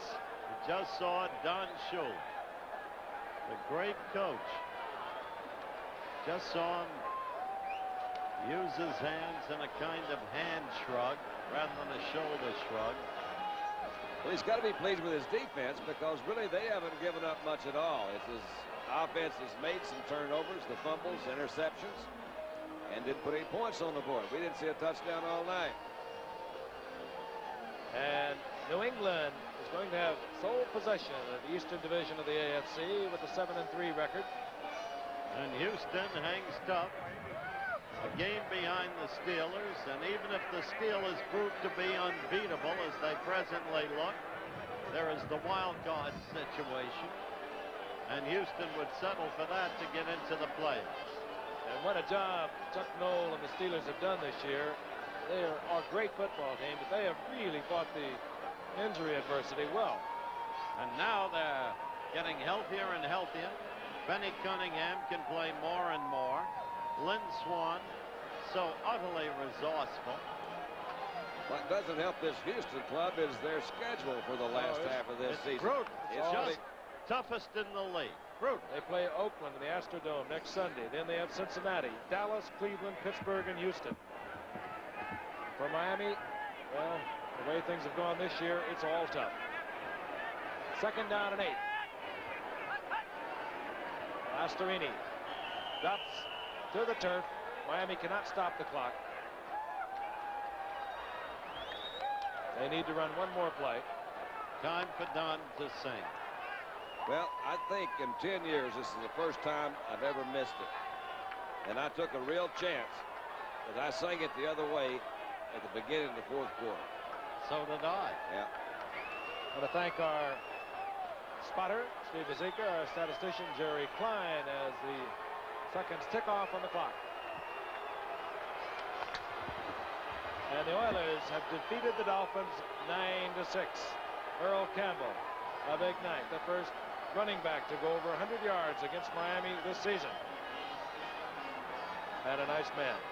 Dan Pastorini using Earl Campbell judiciously capitalizing on the turnover.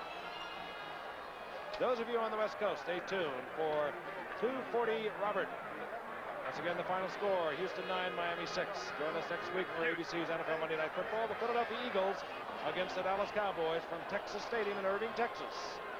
The executive producer of ABC Sports is Brune Arledge. ABC's NFL Monday Night Football produced by Dennis Lewin. Directed by Jeff Forty. Technical director Bill Morris. Associate director Rob Biner. Be with us this Saturday for NCAA college football, a doubleheader. Check the local listings for the time and game in your area. This is Frank Gifford along with Howard Cosell and Don Meredith saying so long from the Orange Bowl in Miami, Florida. Travel arrangements made through and a promotional fee paid by United Airlines. More people fly United to Hawaii than any other airline. This has been a presentation of the leader, ABC Sports, bringing you exclusive coverage when the world comes to America this February for the 1980 Winter Olympics. And the happy man who scored all the points for the Houston Oilers, Tony Fritsch. Yes, Tony, you've got it. A special assignment tomorrow on ABC's World News Tonight. Children of fear. Can surviving children of disasters cope with more than the usual amount of growing pains? They start acting a lot more dependent on Mommy and Daddy. I'm so scared now. I'll make you die. Tomorrow, ABC's World News Tonight.